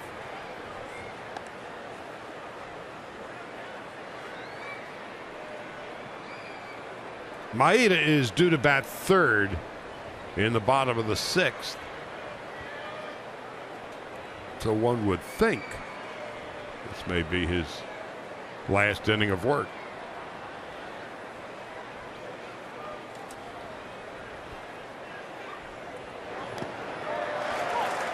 Upton has struck out for the 3rd time today, and for Maeda, 11 strikeouts, worthy of a Carl's Cam replay. First baseman Will Meyer. Talked about the fastball and then mixing it up with that breaking ball, making it look like a fastball. Starting off in the zone. Definitely in control and in command of many pitches today. And look at the lovely Carl's Cam.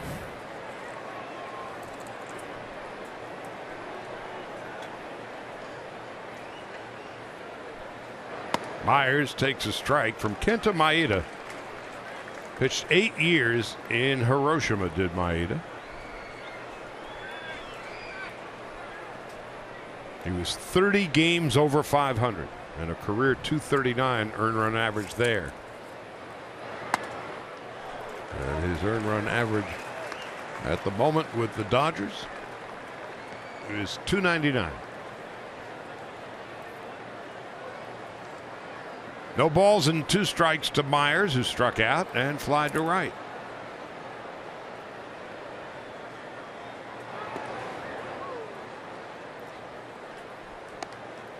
Pitch missed by a lot, but boy, he's got some bite to that breaking ball today. We know he's got great breaking stuff. He knows that. That's, I think, why he relies on it so much.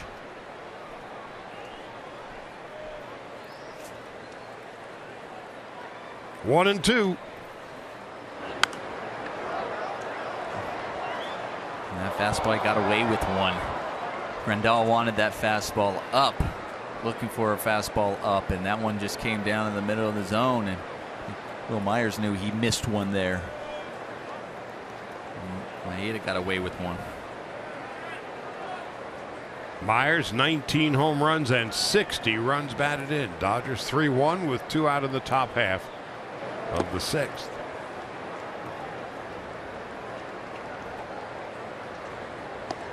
Matt Kemp on deck.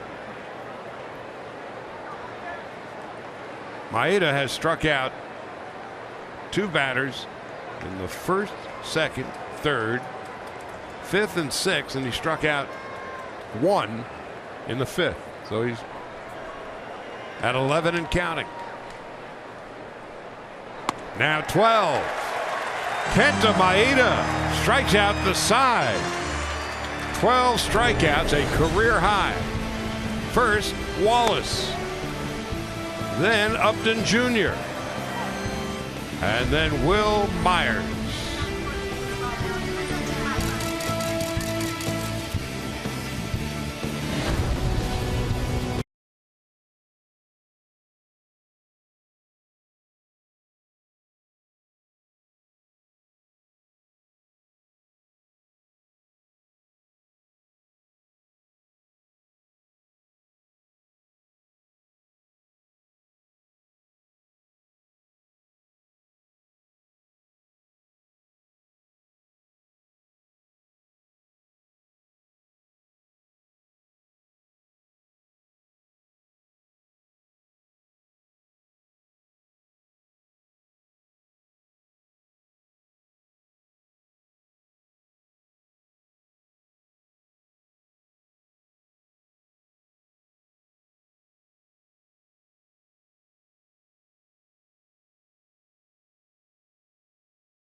On Sportsnet LA is brought to you by the Dodge Challenger. Test drive one at your local Dodge dealer today. Last year in the home run derby, Jock Peterson. And of course, tomorrow night down in San Diego, Corey Seager will be representing the Dodgers in the home run derby. Bottom third of the Dodger order coming up here in the 6th.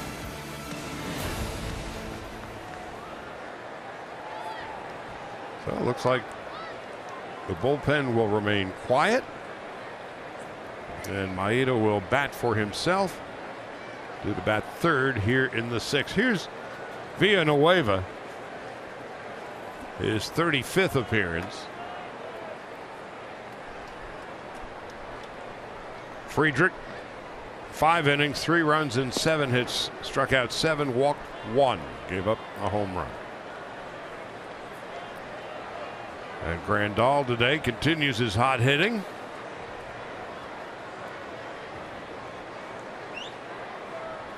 Van Slyke on deck.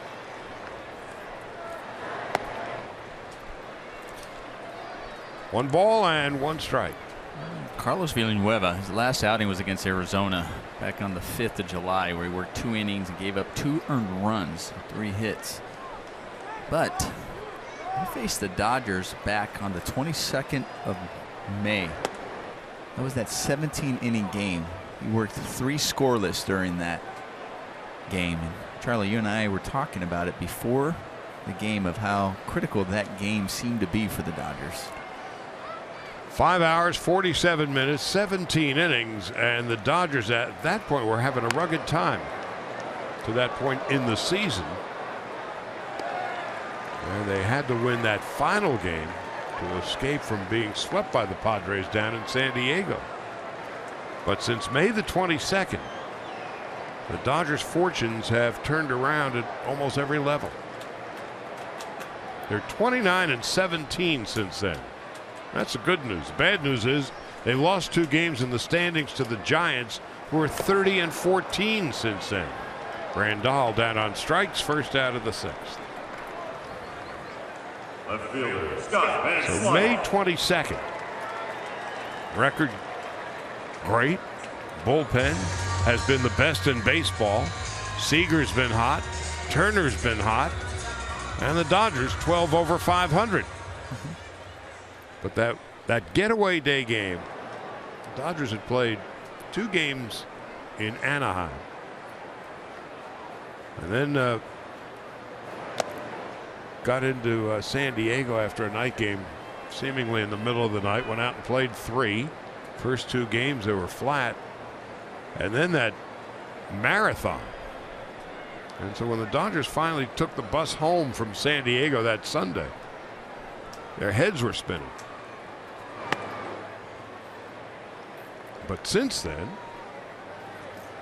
29-17. And being 2 games under 500, and we talked about it after that game was over. We actually were talking about during the middle of the game, is if they were able to pull it out, like it's games like this that can possibly turn things around, and it sure has for the Dodgers. Van Slyke with a base hit into center with 1 out. And Slyke's broken a few bats today. There's a couple of bats. His last at bat was a soft line drive to the second baseman, broke a bat. You're upset, you're frustrated. This time gets jammed again, breaks the bat, but goes down a hero, getting you a nice base hit. You notoriously, we've talked about it a million times over the years, did not break many bats. Were you lucky? Was the wood that good? Did you hit the ball on the screws all the time? I don't know if the wood was. I mean, I did get some good quality wood, wood We got back no there. more wood here. So, I mean, I had some teammates that would order their motto with my name on it, thinking that the wood would be better because my name was on it. That back in Louisville, Slugger, no more wants his bat. Okay, they're gonna, but I also think it was byproduct of squaring up the ball more. And I broke some bats. Not like I never broke any bats, but I mean, you try to be as consistent as possible. There are guys who go through 2, 3, 4 bats in a game. And over the course of a year, what? Maybe a dozen. Out of 162 games, maybe broke a dozen bats. Wow. Yeah, about a dozen. Maeda has 6 sacrifice bunts, and now he's going to do a little butcher boy, but doesn't get away with it. 2 out. Time now for the top tier play, brought to you by Arco, and we will go back to the second inning. Howie with the RBI. He's 2 for 3 today. Van Slyke with a safe slide to the plate.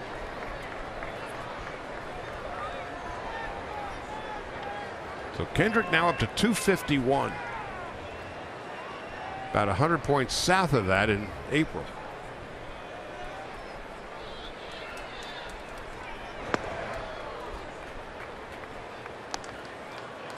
From May on, Kendrick is hitting roughly 290, which is roughly his lifetime batting average. And something that people may forget, here we are the 10th of July. Broke camp on the disabled list. Yeah, we talked about it numerous times this year. That first month was really his spring training. He didn't have a spring training. So April, where he struggled, it was like going through a spring training, and then after having that, then May, you're like, okay, there's the Howie Kendrick we all know, what he's done his entire career.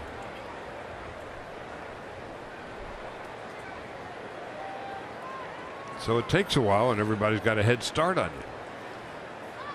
Which then raises the question, and we have no idea when Andre Ethier will be back. He will basically have to go back to square one, have his own personal spring training, and then when he rejoins the club at whatever point, you've got players around baseball that have got 5 months lead time on them. It's amazing. And there are times you come into spring training and you start off hot and you're like, I wish it was just a shorter spring training. Let's start the season. And then there's times where you're going, gosh, I wish it was longer. There goes Van Slyke as Kendrick fouls it to the right. But when you're on the DL, like Andre is, you really have no choice. You're going, gosh, I hope it's quick, and I hope I'm locked in early so I can get back out there.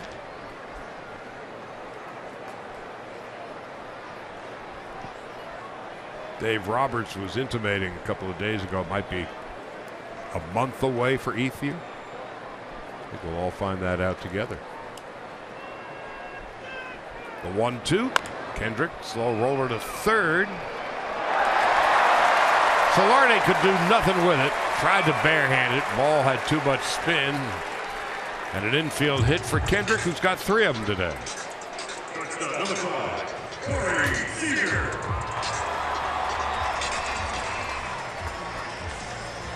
Here comes Andy Green. Where's that ball?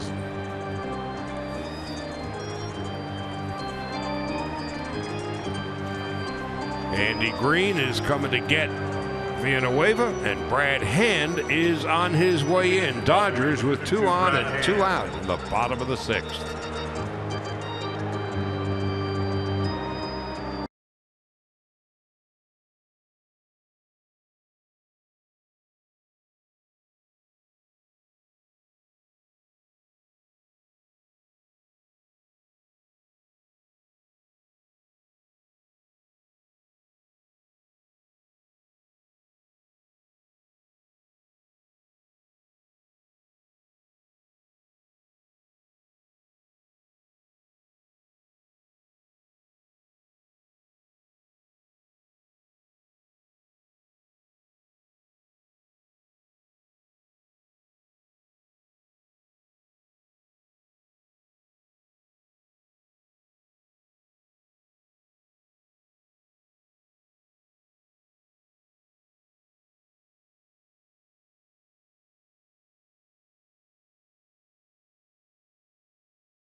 Will get back to work on Friday. A weekend series in Arizona. Friday night, Saturday night, and Sunday afternoon, the 76 Dodger calendar. All-Star break right around the corner. And somebody who'll be right in the middle of it all is Corey Seager. Seager with 17 home runs in the Home Run Derby, and Brad Hand is on in relief for the Padres.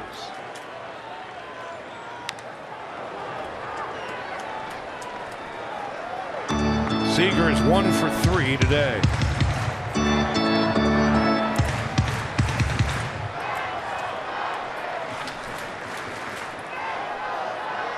The Seager been flirting with 300 now for a few weeks.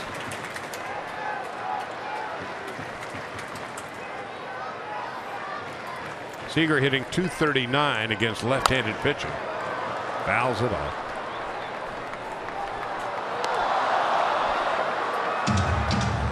And against righties, .318.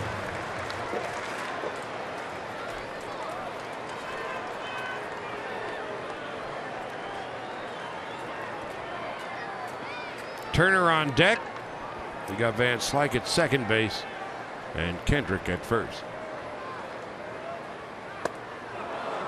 Seager down on strikes. Hand comes in and gets the job done. No runs, 2 hits, 2 left. Go to the 7th. Dodgers 3-1.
pitching here in the 7th inning. Dodger starters had gone 18 games in a row without reaching the 7th inning. Kershaw, the last one to do that, back on June the 20th. And so Maeda's given the Dodgers just what they wanted and needed, some length, and give that bullpen as much of a rest as they can. Adam Libator, who's been practically unhittable this year, is warming in the pen as we begin the 7th. And here's Matt Kemp. Maeda goes through those stretches. Well, on that note that you talked about, Charlie, you know, you were talking about June 20th. You got to go back to May 14th that a Dodgers starter, other than the name Kershaw on his back, has thrown a pitch in the 7th. And that last one was Scott Kazmir when he pitched against the St. Louis Cardinals when he went 8 2/3. So Maeda's doing his job today. Solarte on deck, Dickerson to follow. The 1-1 to Kemp. 2 balls and a strike.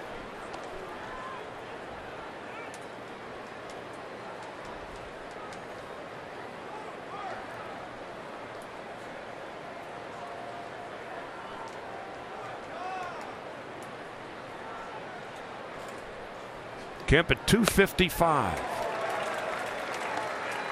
Now it's 2 balls and 2 strikes. One thing noteworthy about Kemp, years ago stole 40 bases in a season, has not even attempted a stolen base this year. 2-2. Well hit but foul. That's Glenn Hoffman. Hoffman.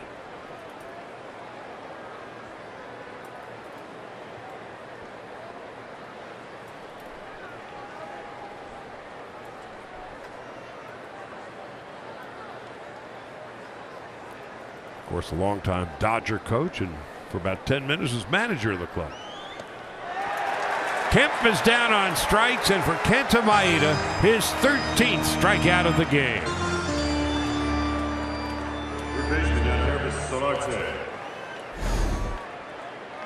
Well, since the home run by Derek Norris, how does Maeda react? Well, he has struck out the next 6 batters.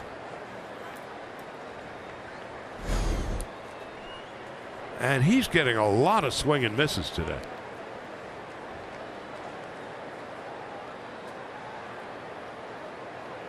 More swings and misses than foul balls. Solarte gets his money's worth, didn't he?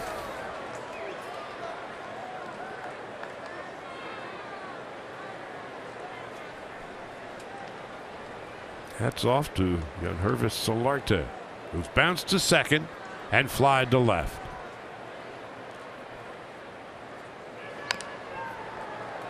No balls and 2 strikes.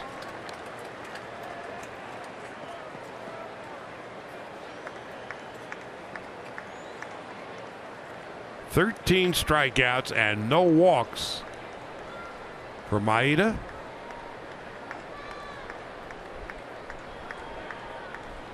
He's given up 2 hits, a solo home run to Derek Norris, and a single for Dickerson in the 2nd, and that's been about it. Nice routine play for Kendrick. It wasn't a strikeout, but once again looking for that fastball up in the zone, and he hits a spot, gets a good result, gets the ground out. Mixing his pitches up very well in this game, showing command, showing good sharp break on his breaking ball, but also utilizing that fastball, and seems very in sync with Yasmani Grandal behind home plate. And you were talking earlier about Maeda and how good he has been this year through his first 74 pitches. 75 and beyond has been an issue. Not today.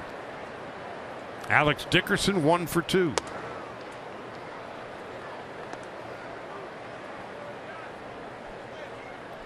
One run, 2 hits, 13 strikeouts for Maeda to Dickerson, who's got one of those 2 hits. And a nice easy play for Gonzalez. To Maeda covering, and Kenta Maeda has just turned in a magnificent performance today. Through the 7th inning stretch, he and the Dodgers lead 3-1.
Kenta Maeda's pitching, and the 7th home run of the season for Adrian Gonzalez. Some of the highlights as we head to the bottom half of the 7th inning. And the Dodgers a 3-1 lead. Justin Turner is leading it off against Brad Hand. So Maeda today with his 13 strikeouts, no walks, 97 pitches in 7 innings, and he had only one 3-ball count all day. Joe Blanton warming in the Dodger pen. Dave Roberts could not have asked for more today. Now he's going to be able to get to Blanton in the 8th and Jansen in the 9th if all goes according to plan, as Maeda gets the job done in a big way. Well, coming into this game is a big story about the starters going deep in the game, and rightly so, especially in this homestand. And we showed a graphic earlier how relievers have thrown more innings than the starters have on this homestand.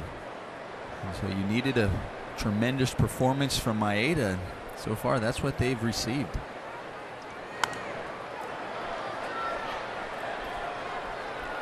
Turner today 0 for 3 and has been struck out 3 times.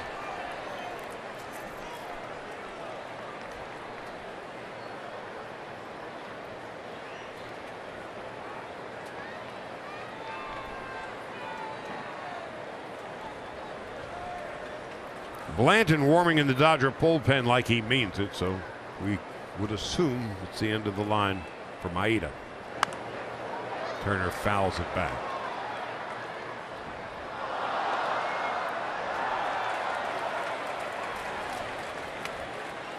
There's Joe, and what a career alteration he has made. And we talk about the bullpen leading the NL in ERA. Turnaround in the bullpen from last year, and he has been a major part of that turnaround. How about Adam Libator? Everybody's been terrific. And that is a fair ball and a play made by Myers.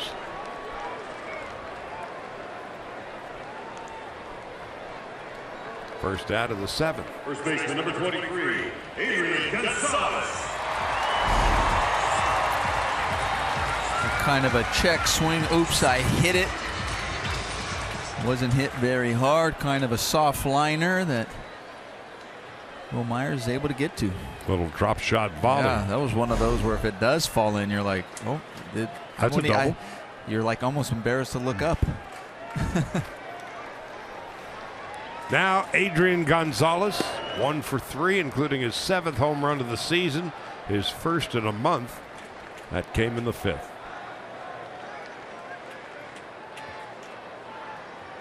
And Gonzalez closing in on roughly his career batting average. Power numbers are down this year.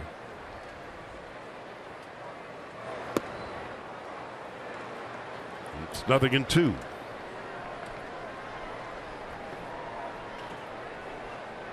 In the 8th, the Padres have Norris, Schimpf, and Ramirez coming up. They're 6, 7, and 8 hitters.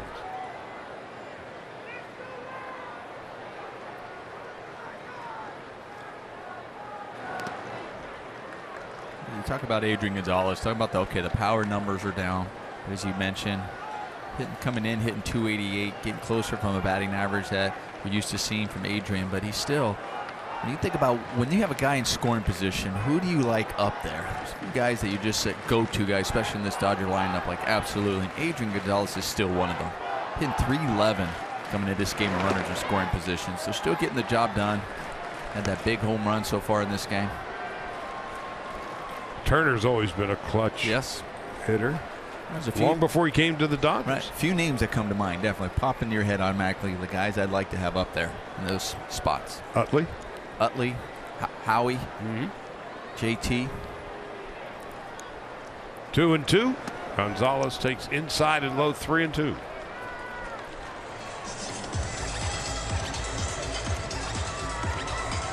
And in years gone by, wherever he's been, whether it was here, White Sox, Giants, New York, Cleveland, Juan Uribe.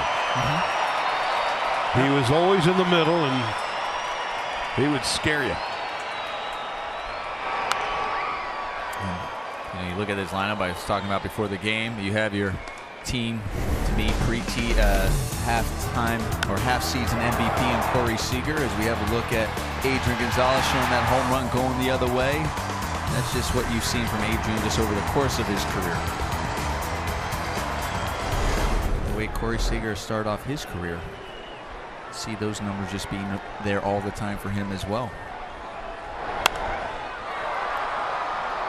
Into left, slicing toward the sidewall, and Dickerson runs out of room.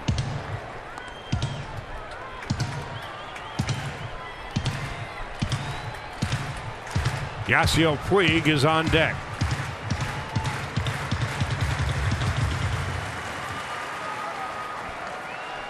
The Giants play later against the Diamondbacks. Giants have won 7 of 10. Arizona's lost 8 of 10. Archie Bradley and Madison Bumgarner.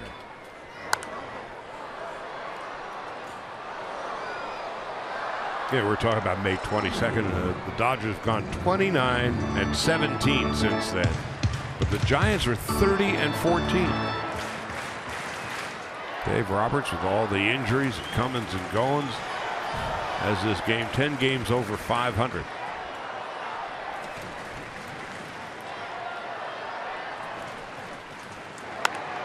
Gonzalez.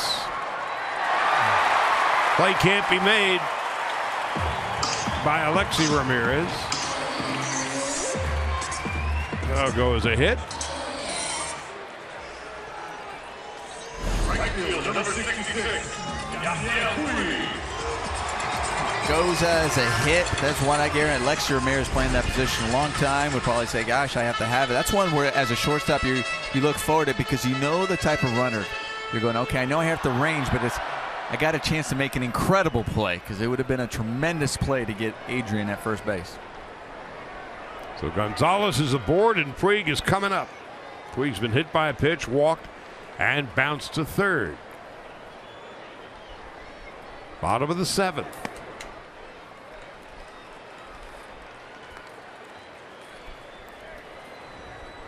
So Puig, after his stint on the disabled list, missed 18 games.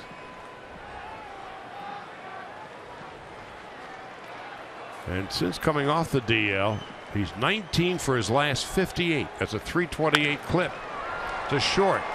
Ramirez, Schimpf, and on to first, a double play, and that'll end the inning. No runs, 1 hit, and nobody left. We go to the 8th. And Joe Blanton is coming in. By to and from home base.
Tuesday night when the Dodgers play host to the Phillies on August the 9th, Tuesday, August 9th.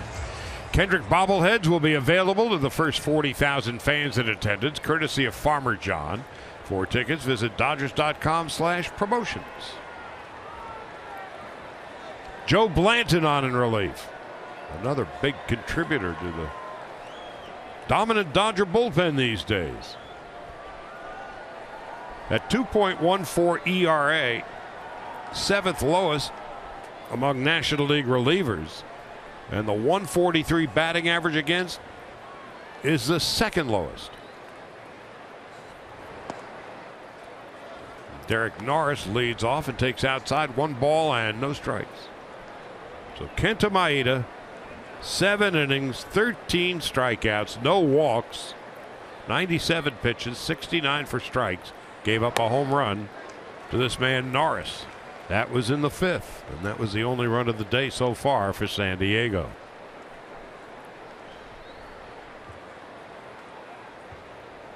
Beside the home run, Norris is struck out.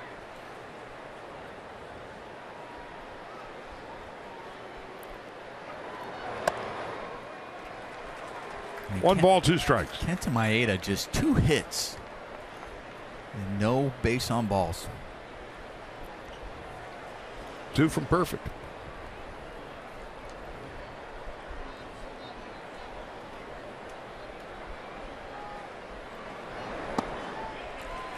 Norris down on strikes, and that's the first out of the 8th. We talk about the turnaround for Joe Blanton. Let's not forget, he came into this season. They were looking to put him in the bullpen as the long relief. That's what they were going to turn to him for, maybe a spot start here and there.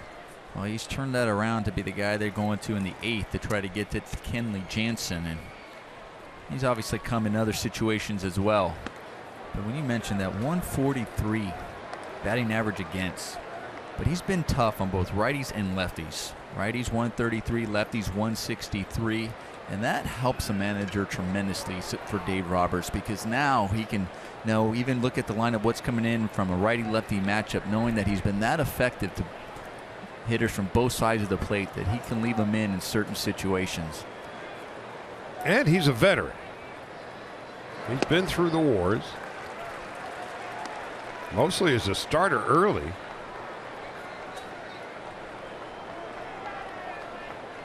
Blanton is 35. Made his major league debut in September of '04.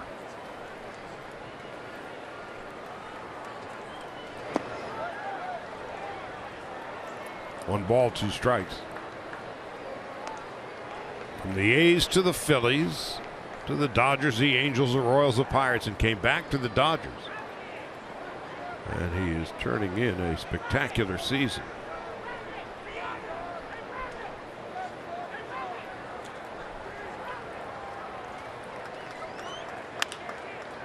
Slowly to second. 2 out and nobody on. Brandon Moore is warming up in the San Diego bullpen. There has not been a cloud overhead all day.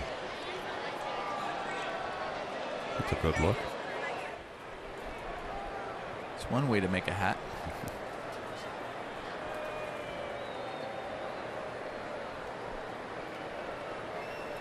With 2 out, Alexi Ramirez.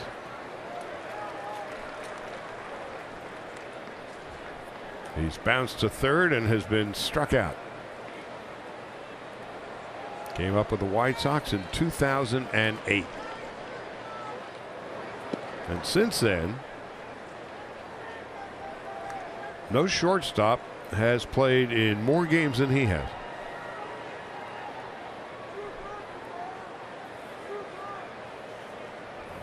Tells you about quality of play and the fact that he's been healthy.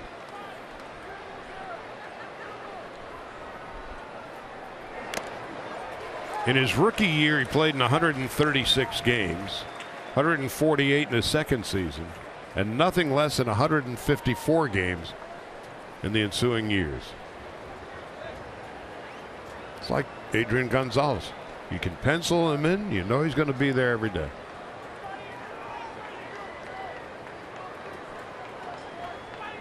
Blanton on 1 and 2. Into right. Puig coming on, and he makes the catch. And Joe Blanton yet another 1-2-3 inning.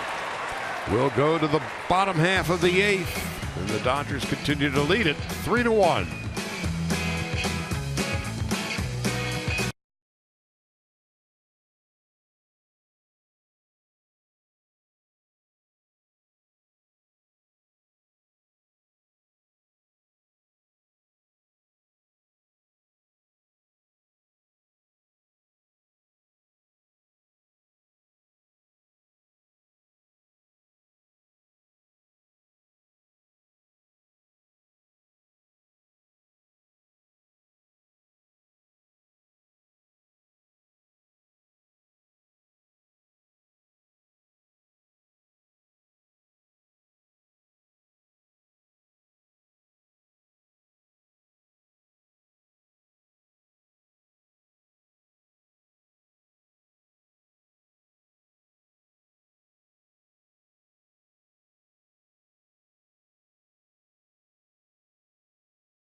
Dodger Baseball on Sportsnet LA is brought to you by BMW. See a Southern California BMW Center today for exceptional offers or visit SoCalBMW.com. Brandon Marr now on in relief for the Padres. Born in Newport Beach, lives in Costa Mesa. Came up with the Mariners in 2013 and came to San Diego last year, and this year it's been a struggle.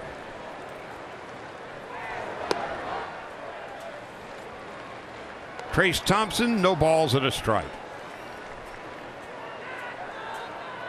Marr came to San Diego in the deal that sent Seth Smith up to the Mariners.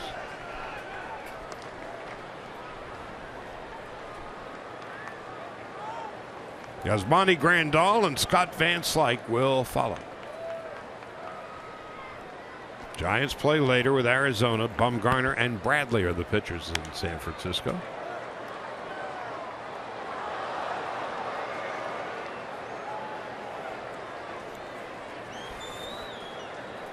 Thompson is struck out, fly to left, and fouled out.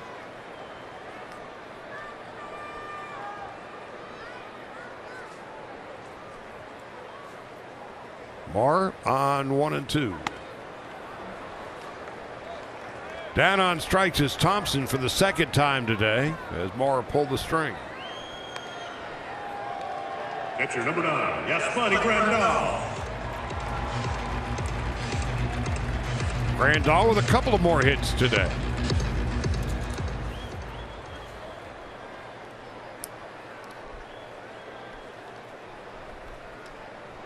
This is a body that's been beaten up, but he has managed to persevere, and he's been on a pretty good roll.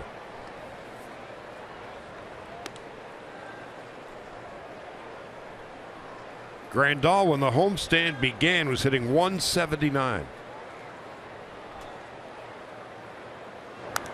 But it's been a good run. He's sorry to see the intermission roll around.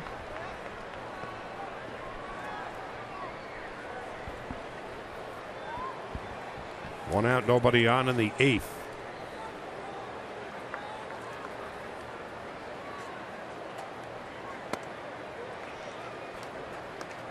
Grandal on this homestand with the 2 hits today is 11 for 24.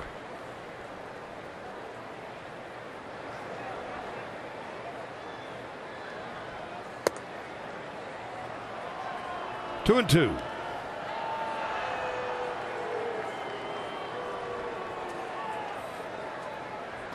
The Dodgers will embark on their hottest road trip of the season right after the break.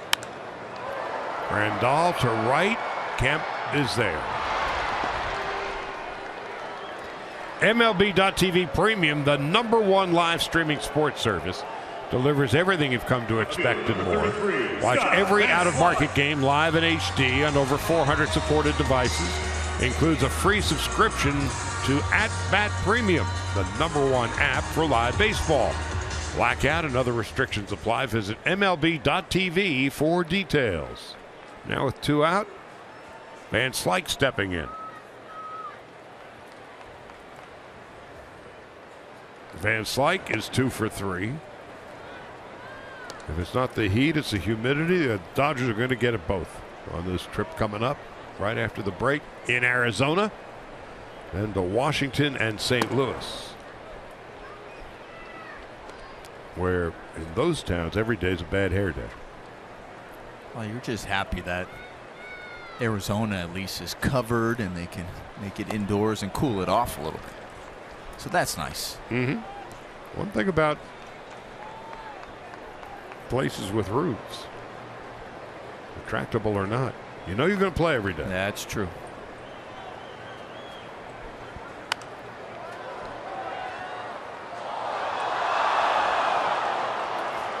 I always wondered why they wouldn't put that, make mandatory for any new stadium.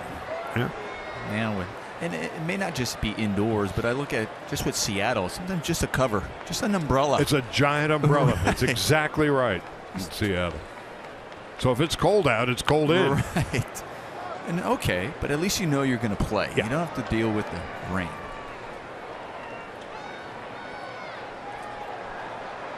This year when we were in Milwaukee just a couple of weeks ago, last several years we'd go to Milwaukee almost always in April. Right. And it was cold and miserable and all of that. But you knew you were going to play. Going to play. As long as the roof wasn't leaking. There's the 1-2. And it looks like Norris has room. And he does. And that ends the inning. Nothing across. We go to the 9th. Kenley Jansen getting ready for his 27th save of the year. We'll go to the 9th. Dodgers lead 3-1.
Closer Kenley Jansen trying to seal the deal here in the 9th.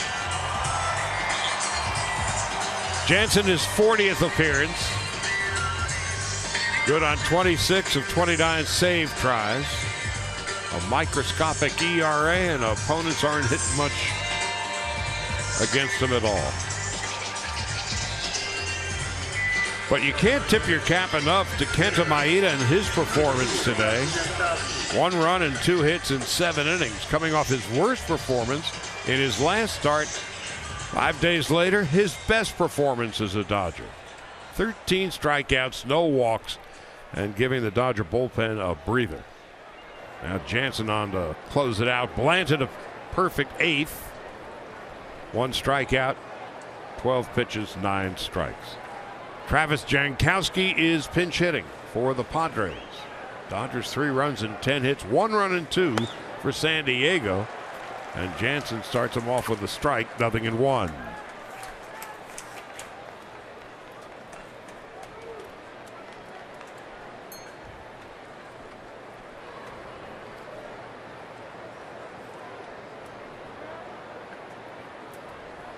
Jankowski, a real speedster. He's stolen 14 out of 17, hitting .250. And it's now 0-2.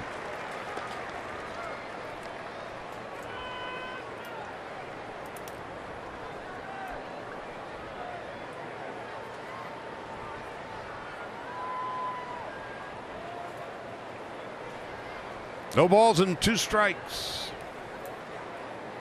Jansen was really excited about his first appearance as an all-star. He certainly has had all-star numbers over the past several years. He's just been a victim of the numbers game, but his numbers this year were simply too good.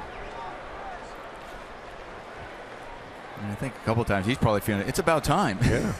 And for Kenley, it certainly was and has been. This is his time. 0-2 to Jankowski. 1 ball and 2 strikes.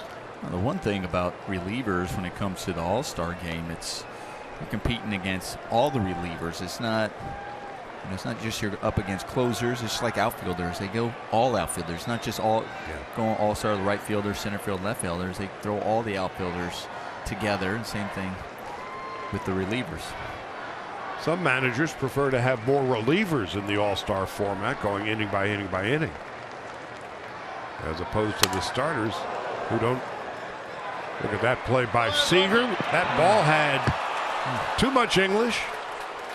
Gonzalez tried to dig it out. And Jankowski talking about that speed. That was the difference. Number 2, Melvin Upton Jr. I mean, the last hop here on Corey Seager, you talked about. There it is. See, look how it comes back to his left. That's with the spin. He was looking to backhand it. Unable to get enough on it. Ball had more English on it than the Queen. So Jankowski beats it out. Goes as a base hit. And Melvin Upton Jr. is coming up. Jansen, for one, is happy to see Maeda out of the game. He was 0 for 3 and struck out all 3 times. Will Myers on deck and Matt Kemp to follow.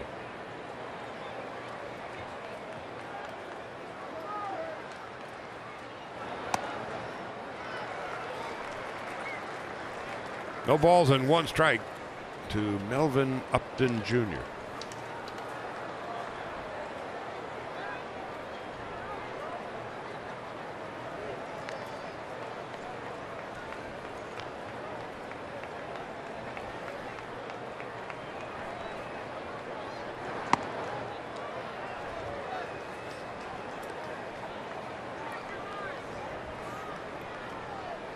Back on May the 20th, a Friday night, the Padres beat the Dodgers 7-6 on a walk-off home run by Melvin Upton Jr. against Kenley Jansen.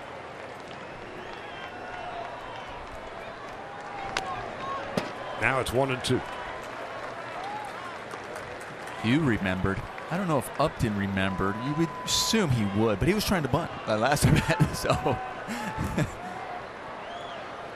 pitch before, squared around. 0 for 3 today, but he's had quite a series. Melvin Upton Jr. In fact, he's done well against the Dodgers all season. Here's the 1-2. We'll do it again.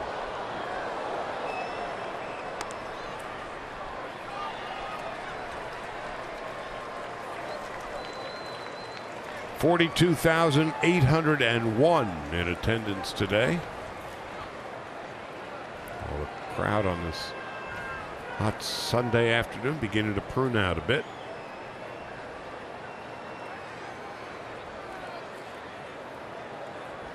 One and 2. Jansen to Upton.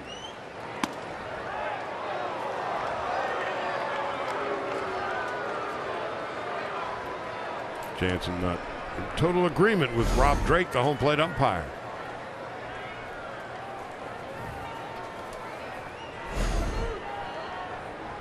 Based on the radar, Drake got it right.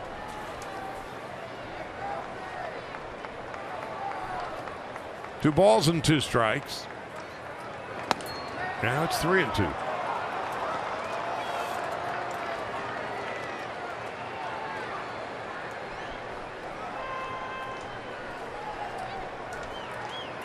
This feels like last class before Christmas break. You're looking at the clock, and the Dodgers still have to close this deal here, leading 3-1 in the 9th.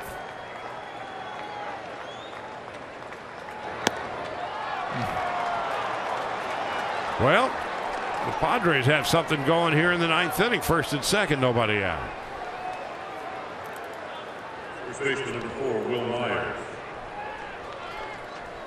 And that's the battle in and of itself. We talked about it before the game, Charlie, about looking forward to that break. That you really have to battle yourself and say, listen, we got a game here. We got to pull it off, got to focus. Can't look forward to tomorrow just yet. And Obviously now we're going down to the wire here for Kenley Jansen, who's going to the All-Star game. He's got to battle with himself as well to make sure he's not looking forward to tomorrow and get it done here. Will Myers 0 for 3. 2 on, nobody out in the 9th. Jansen having difficulty finding the plate. 13 pitches, 7 strikes, and 6 balls. Jankowski, the infield hit. Upton behind in the count, worked out the walk. And now here's Myers. With Matt Kemp on deck.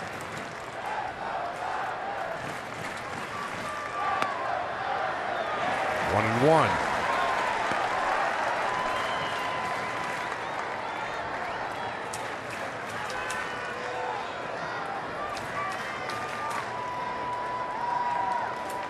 Orioles beat the Angels today 4-2.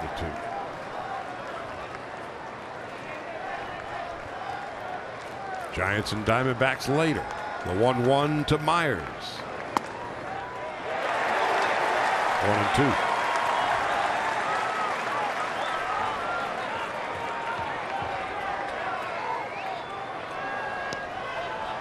Cardinals beat the Brewers 5-1.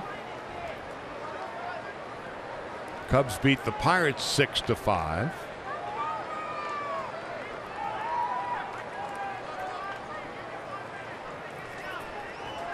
And now the 1-2 from Jansen.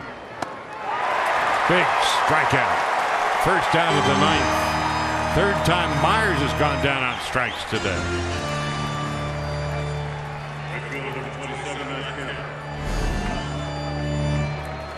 Well, when you go to your go-to pitch, go with your strengths, going right at him with the cutter. Swing and miss. You know it's coming, but so hard to hit. Now Matt Kemp 0 for 3.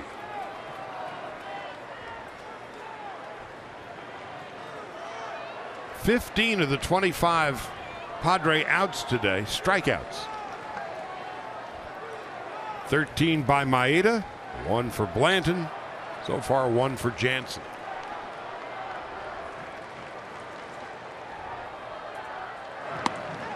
Nothing in 1 to Matt Kemp.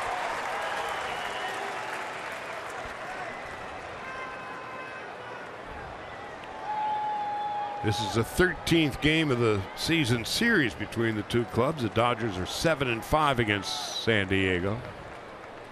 Were 14-5 against the Padres last year. That's Jankowski at second base. And Upton Jr. at first. They both can run. An extra base here could be a very big issue.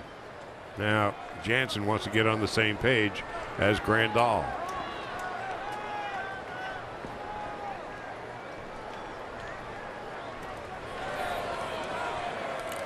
From the just in case department, that's Bud Norris, who is next scheduled to pitch on Friday in Arizona. So if Kenley runs into any more trouble here, that Bud's for you. The 0-1, Jankowski running. Kemp fouls it back. Nothing in 2. And he had the base stolen. Kenley seemed to disregard him entirely.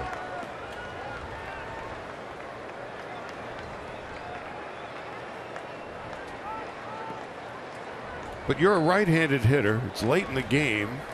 2 runs. Do you want a runner running behind the pitcher? Not when I have 2 strikes. If I have 2 strikes on me, no. If you're going to go early, if I have 1, okay. Because it does also, sometimes when I get a runner over to third base, lessens to 2-run ball game. Runner over there, less than 2 outs, it's a different approach I get to take. Okay, maybe it helps me out, set my sights. I'm looking for a pitch up. Maybe I'm driving it, which might be better than me trying to lay off that 1 to ground ball for a possible double play. So I don't mind it, but if I have 2 strikes and you're going, you're messing up my sights, and now I'm upset. Then we'll talk. Yeah, and we have to have a little chat back in the locker room.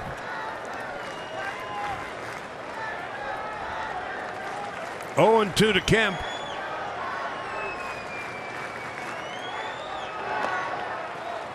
One ball, two strikes. Jansen tried to fool him with a slider, and Kemp wasn't biting.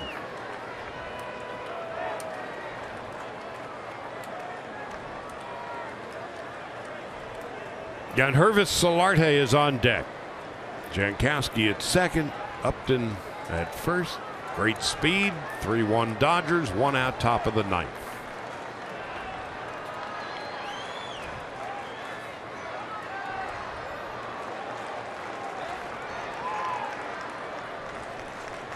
So Jansen keenly aware of the speed of Jankowski.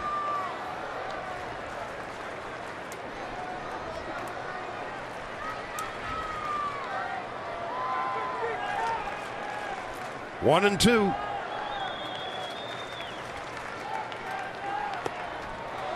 Now 2-2. Kenley have a difficulty finishing them off.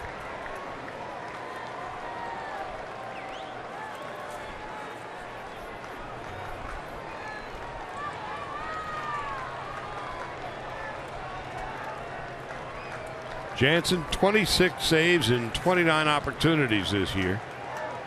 Has not allowed a run in his last 13 and a third innings. Opposing hitters are 3 for 44 against him, including today.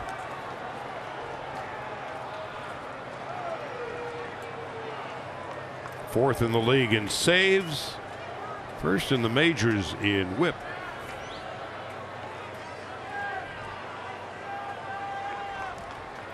Walks, hits per innings pitched. Here's a 2-2. One more time. The Dodger bullpen on the homestand, a 1.64 ERA, holding opponents to a 1.70 average.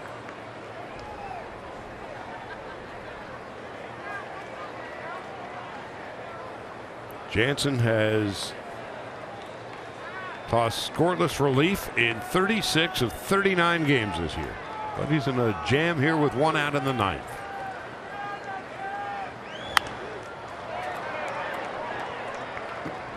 And kept making his life miserable.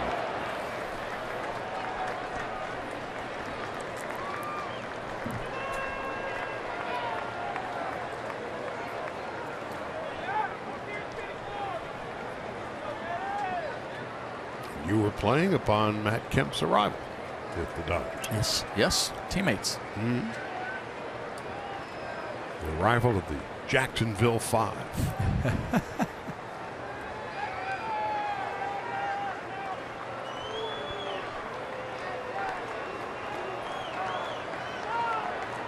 Two balls, two strikes, and one out.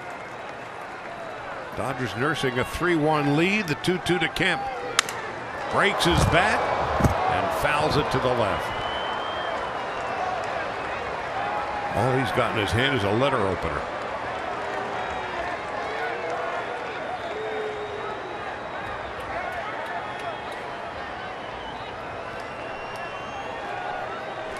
So again, we're talking about broken bats earlier and how you almost never broke one.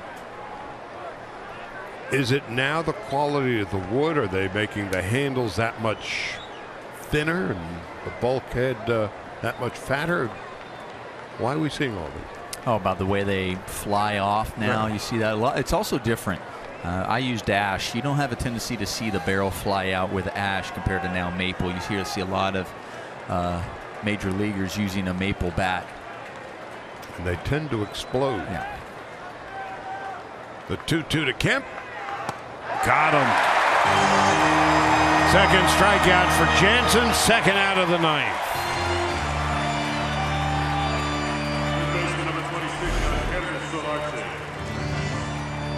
He was trying to put Matt Kemp away, and if you look at that one, he just came in and it didn't have that much of a cutting effect, almost like a two-seam effect on that one, but just staying on the same plane. But the key to that one was just a good location by Kenley Jansen.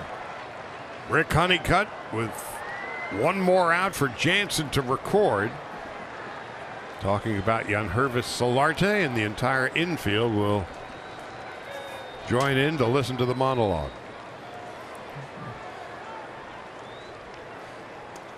Also giving them a breather. Everybody getting on the same page, talking about how they want to attack Solarte. I mean, Solarte coming into this game over his last 7 games was hitting 400. He's got 4 home runs over those last 7 games, so he's been swinging the bat extremely well.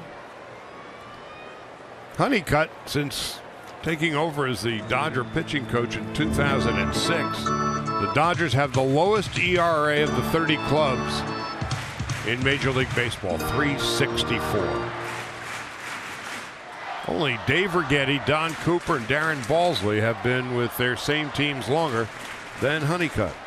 Now with 2 out, here's Solarte stepping in. 0 for 3 today.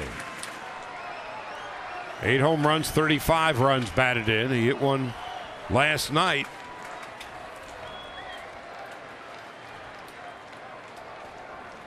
Jankowski at second base. Upton is at first. And Solarte takes a strike. 0-1.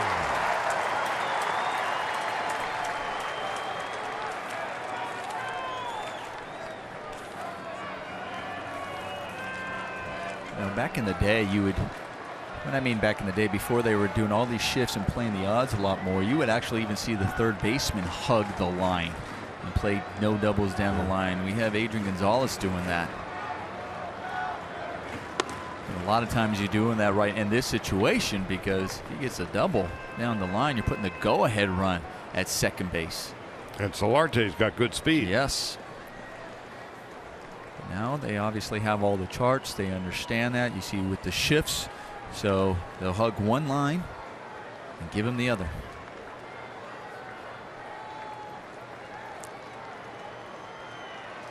On 1-1. 1 ball and 2 strikes.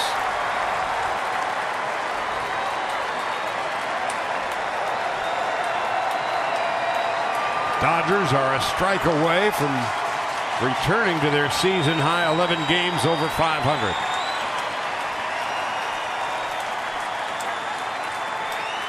One ball, 2 strikes to Yangervis Solarte.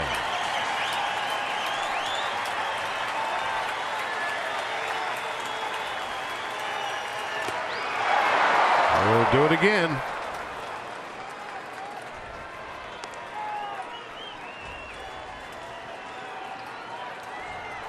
Kenley Jansen will be driving south in an hour or 2.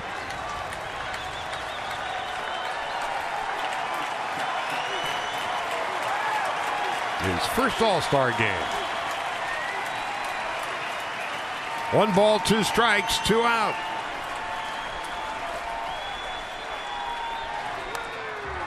Jankowski was off and running again. See, that one I'd be upset. That one I'm upset. I would be upset if I'm the hitter. And also, if you're in the dugout, you're not the tying run. There's no need to go. The tying run is behind you. All you're doing is making it tough on Solarte against one of the best closers in the game, if not the best, and you have 2 strikes. Why go? And down to your final out. 1-2. Jansen to Solarte. Into left. Sprinting over. And there is Van Slyke to make the catch. And the Dodgers hang on to beat the Padres 3-1. For Kenley Jansen, his 27th save of the year. And for Kenta Maeda, his 8th. The Dodgers now once again a season high 11 games over 500 at 51-40. Time now for the Lexus player of the game. Who else but Kenta Maeda? His 18th start was his best one, coming off his worst start his last outing. Maeda goes 7 innings, a run and 2 hits, struck out 13 and walked nobody. The Dodgers go into the break season high 11 over 500 at 51-40. So that is a wrap for us from Dodger Stadium. For Nomar Garciaparra, Alana Rizzo, I'm Charlie Steiner saying good night and goodbye. Now it's time to send it to Access Sportsnet Dodgers, brought to you by your Southern California Nissan dealers.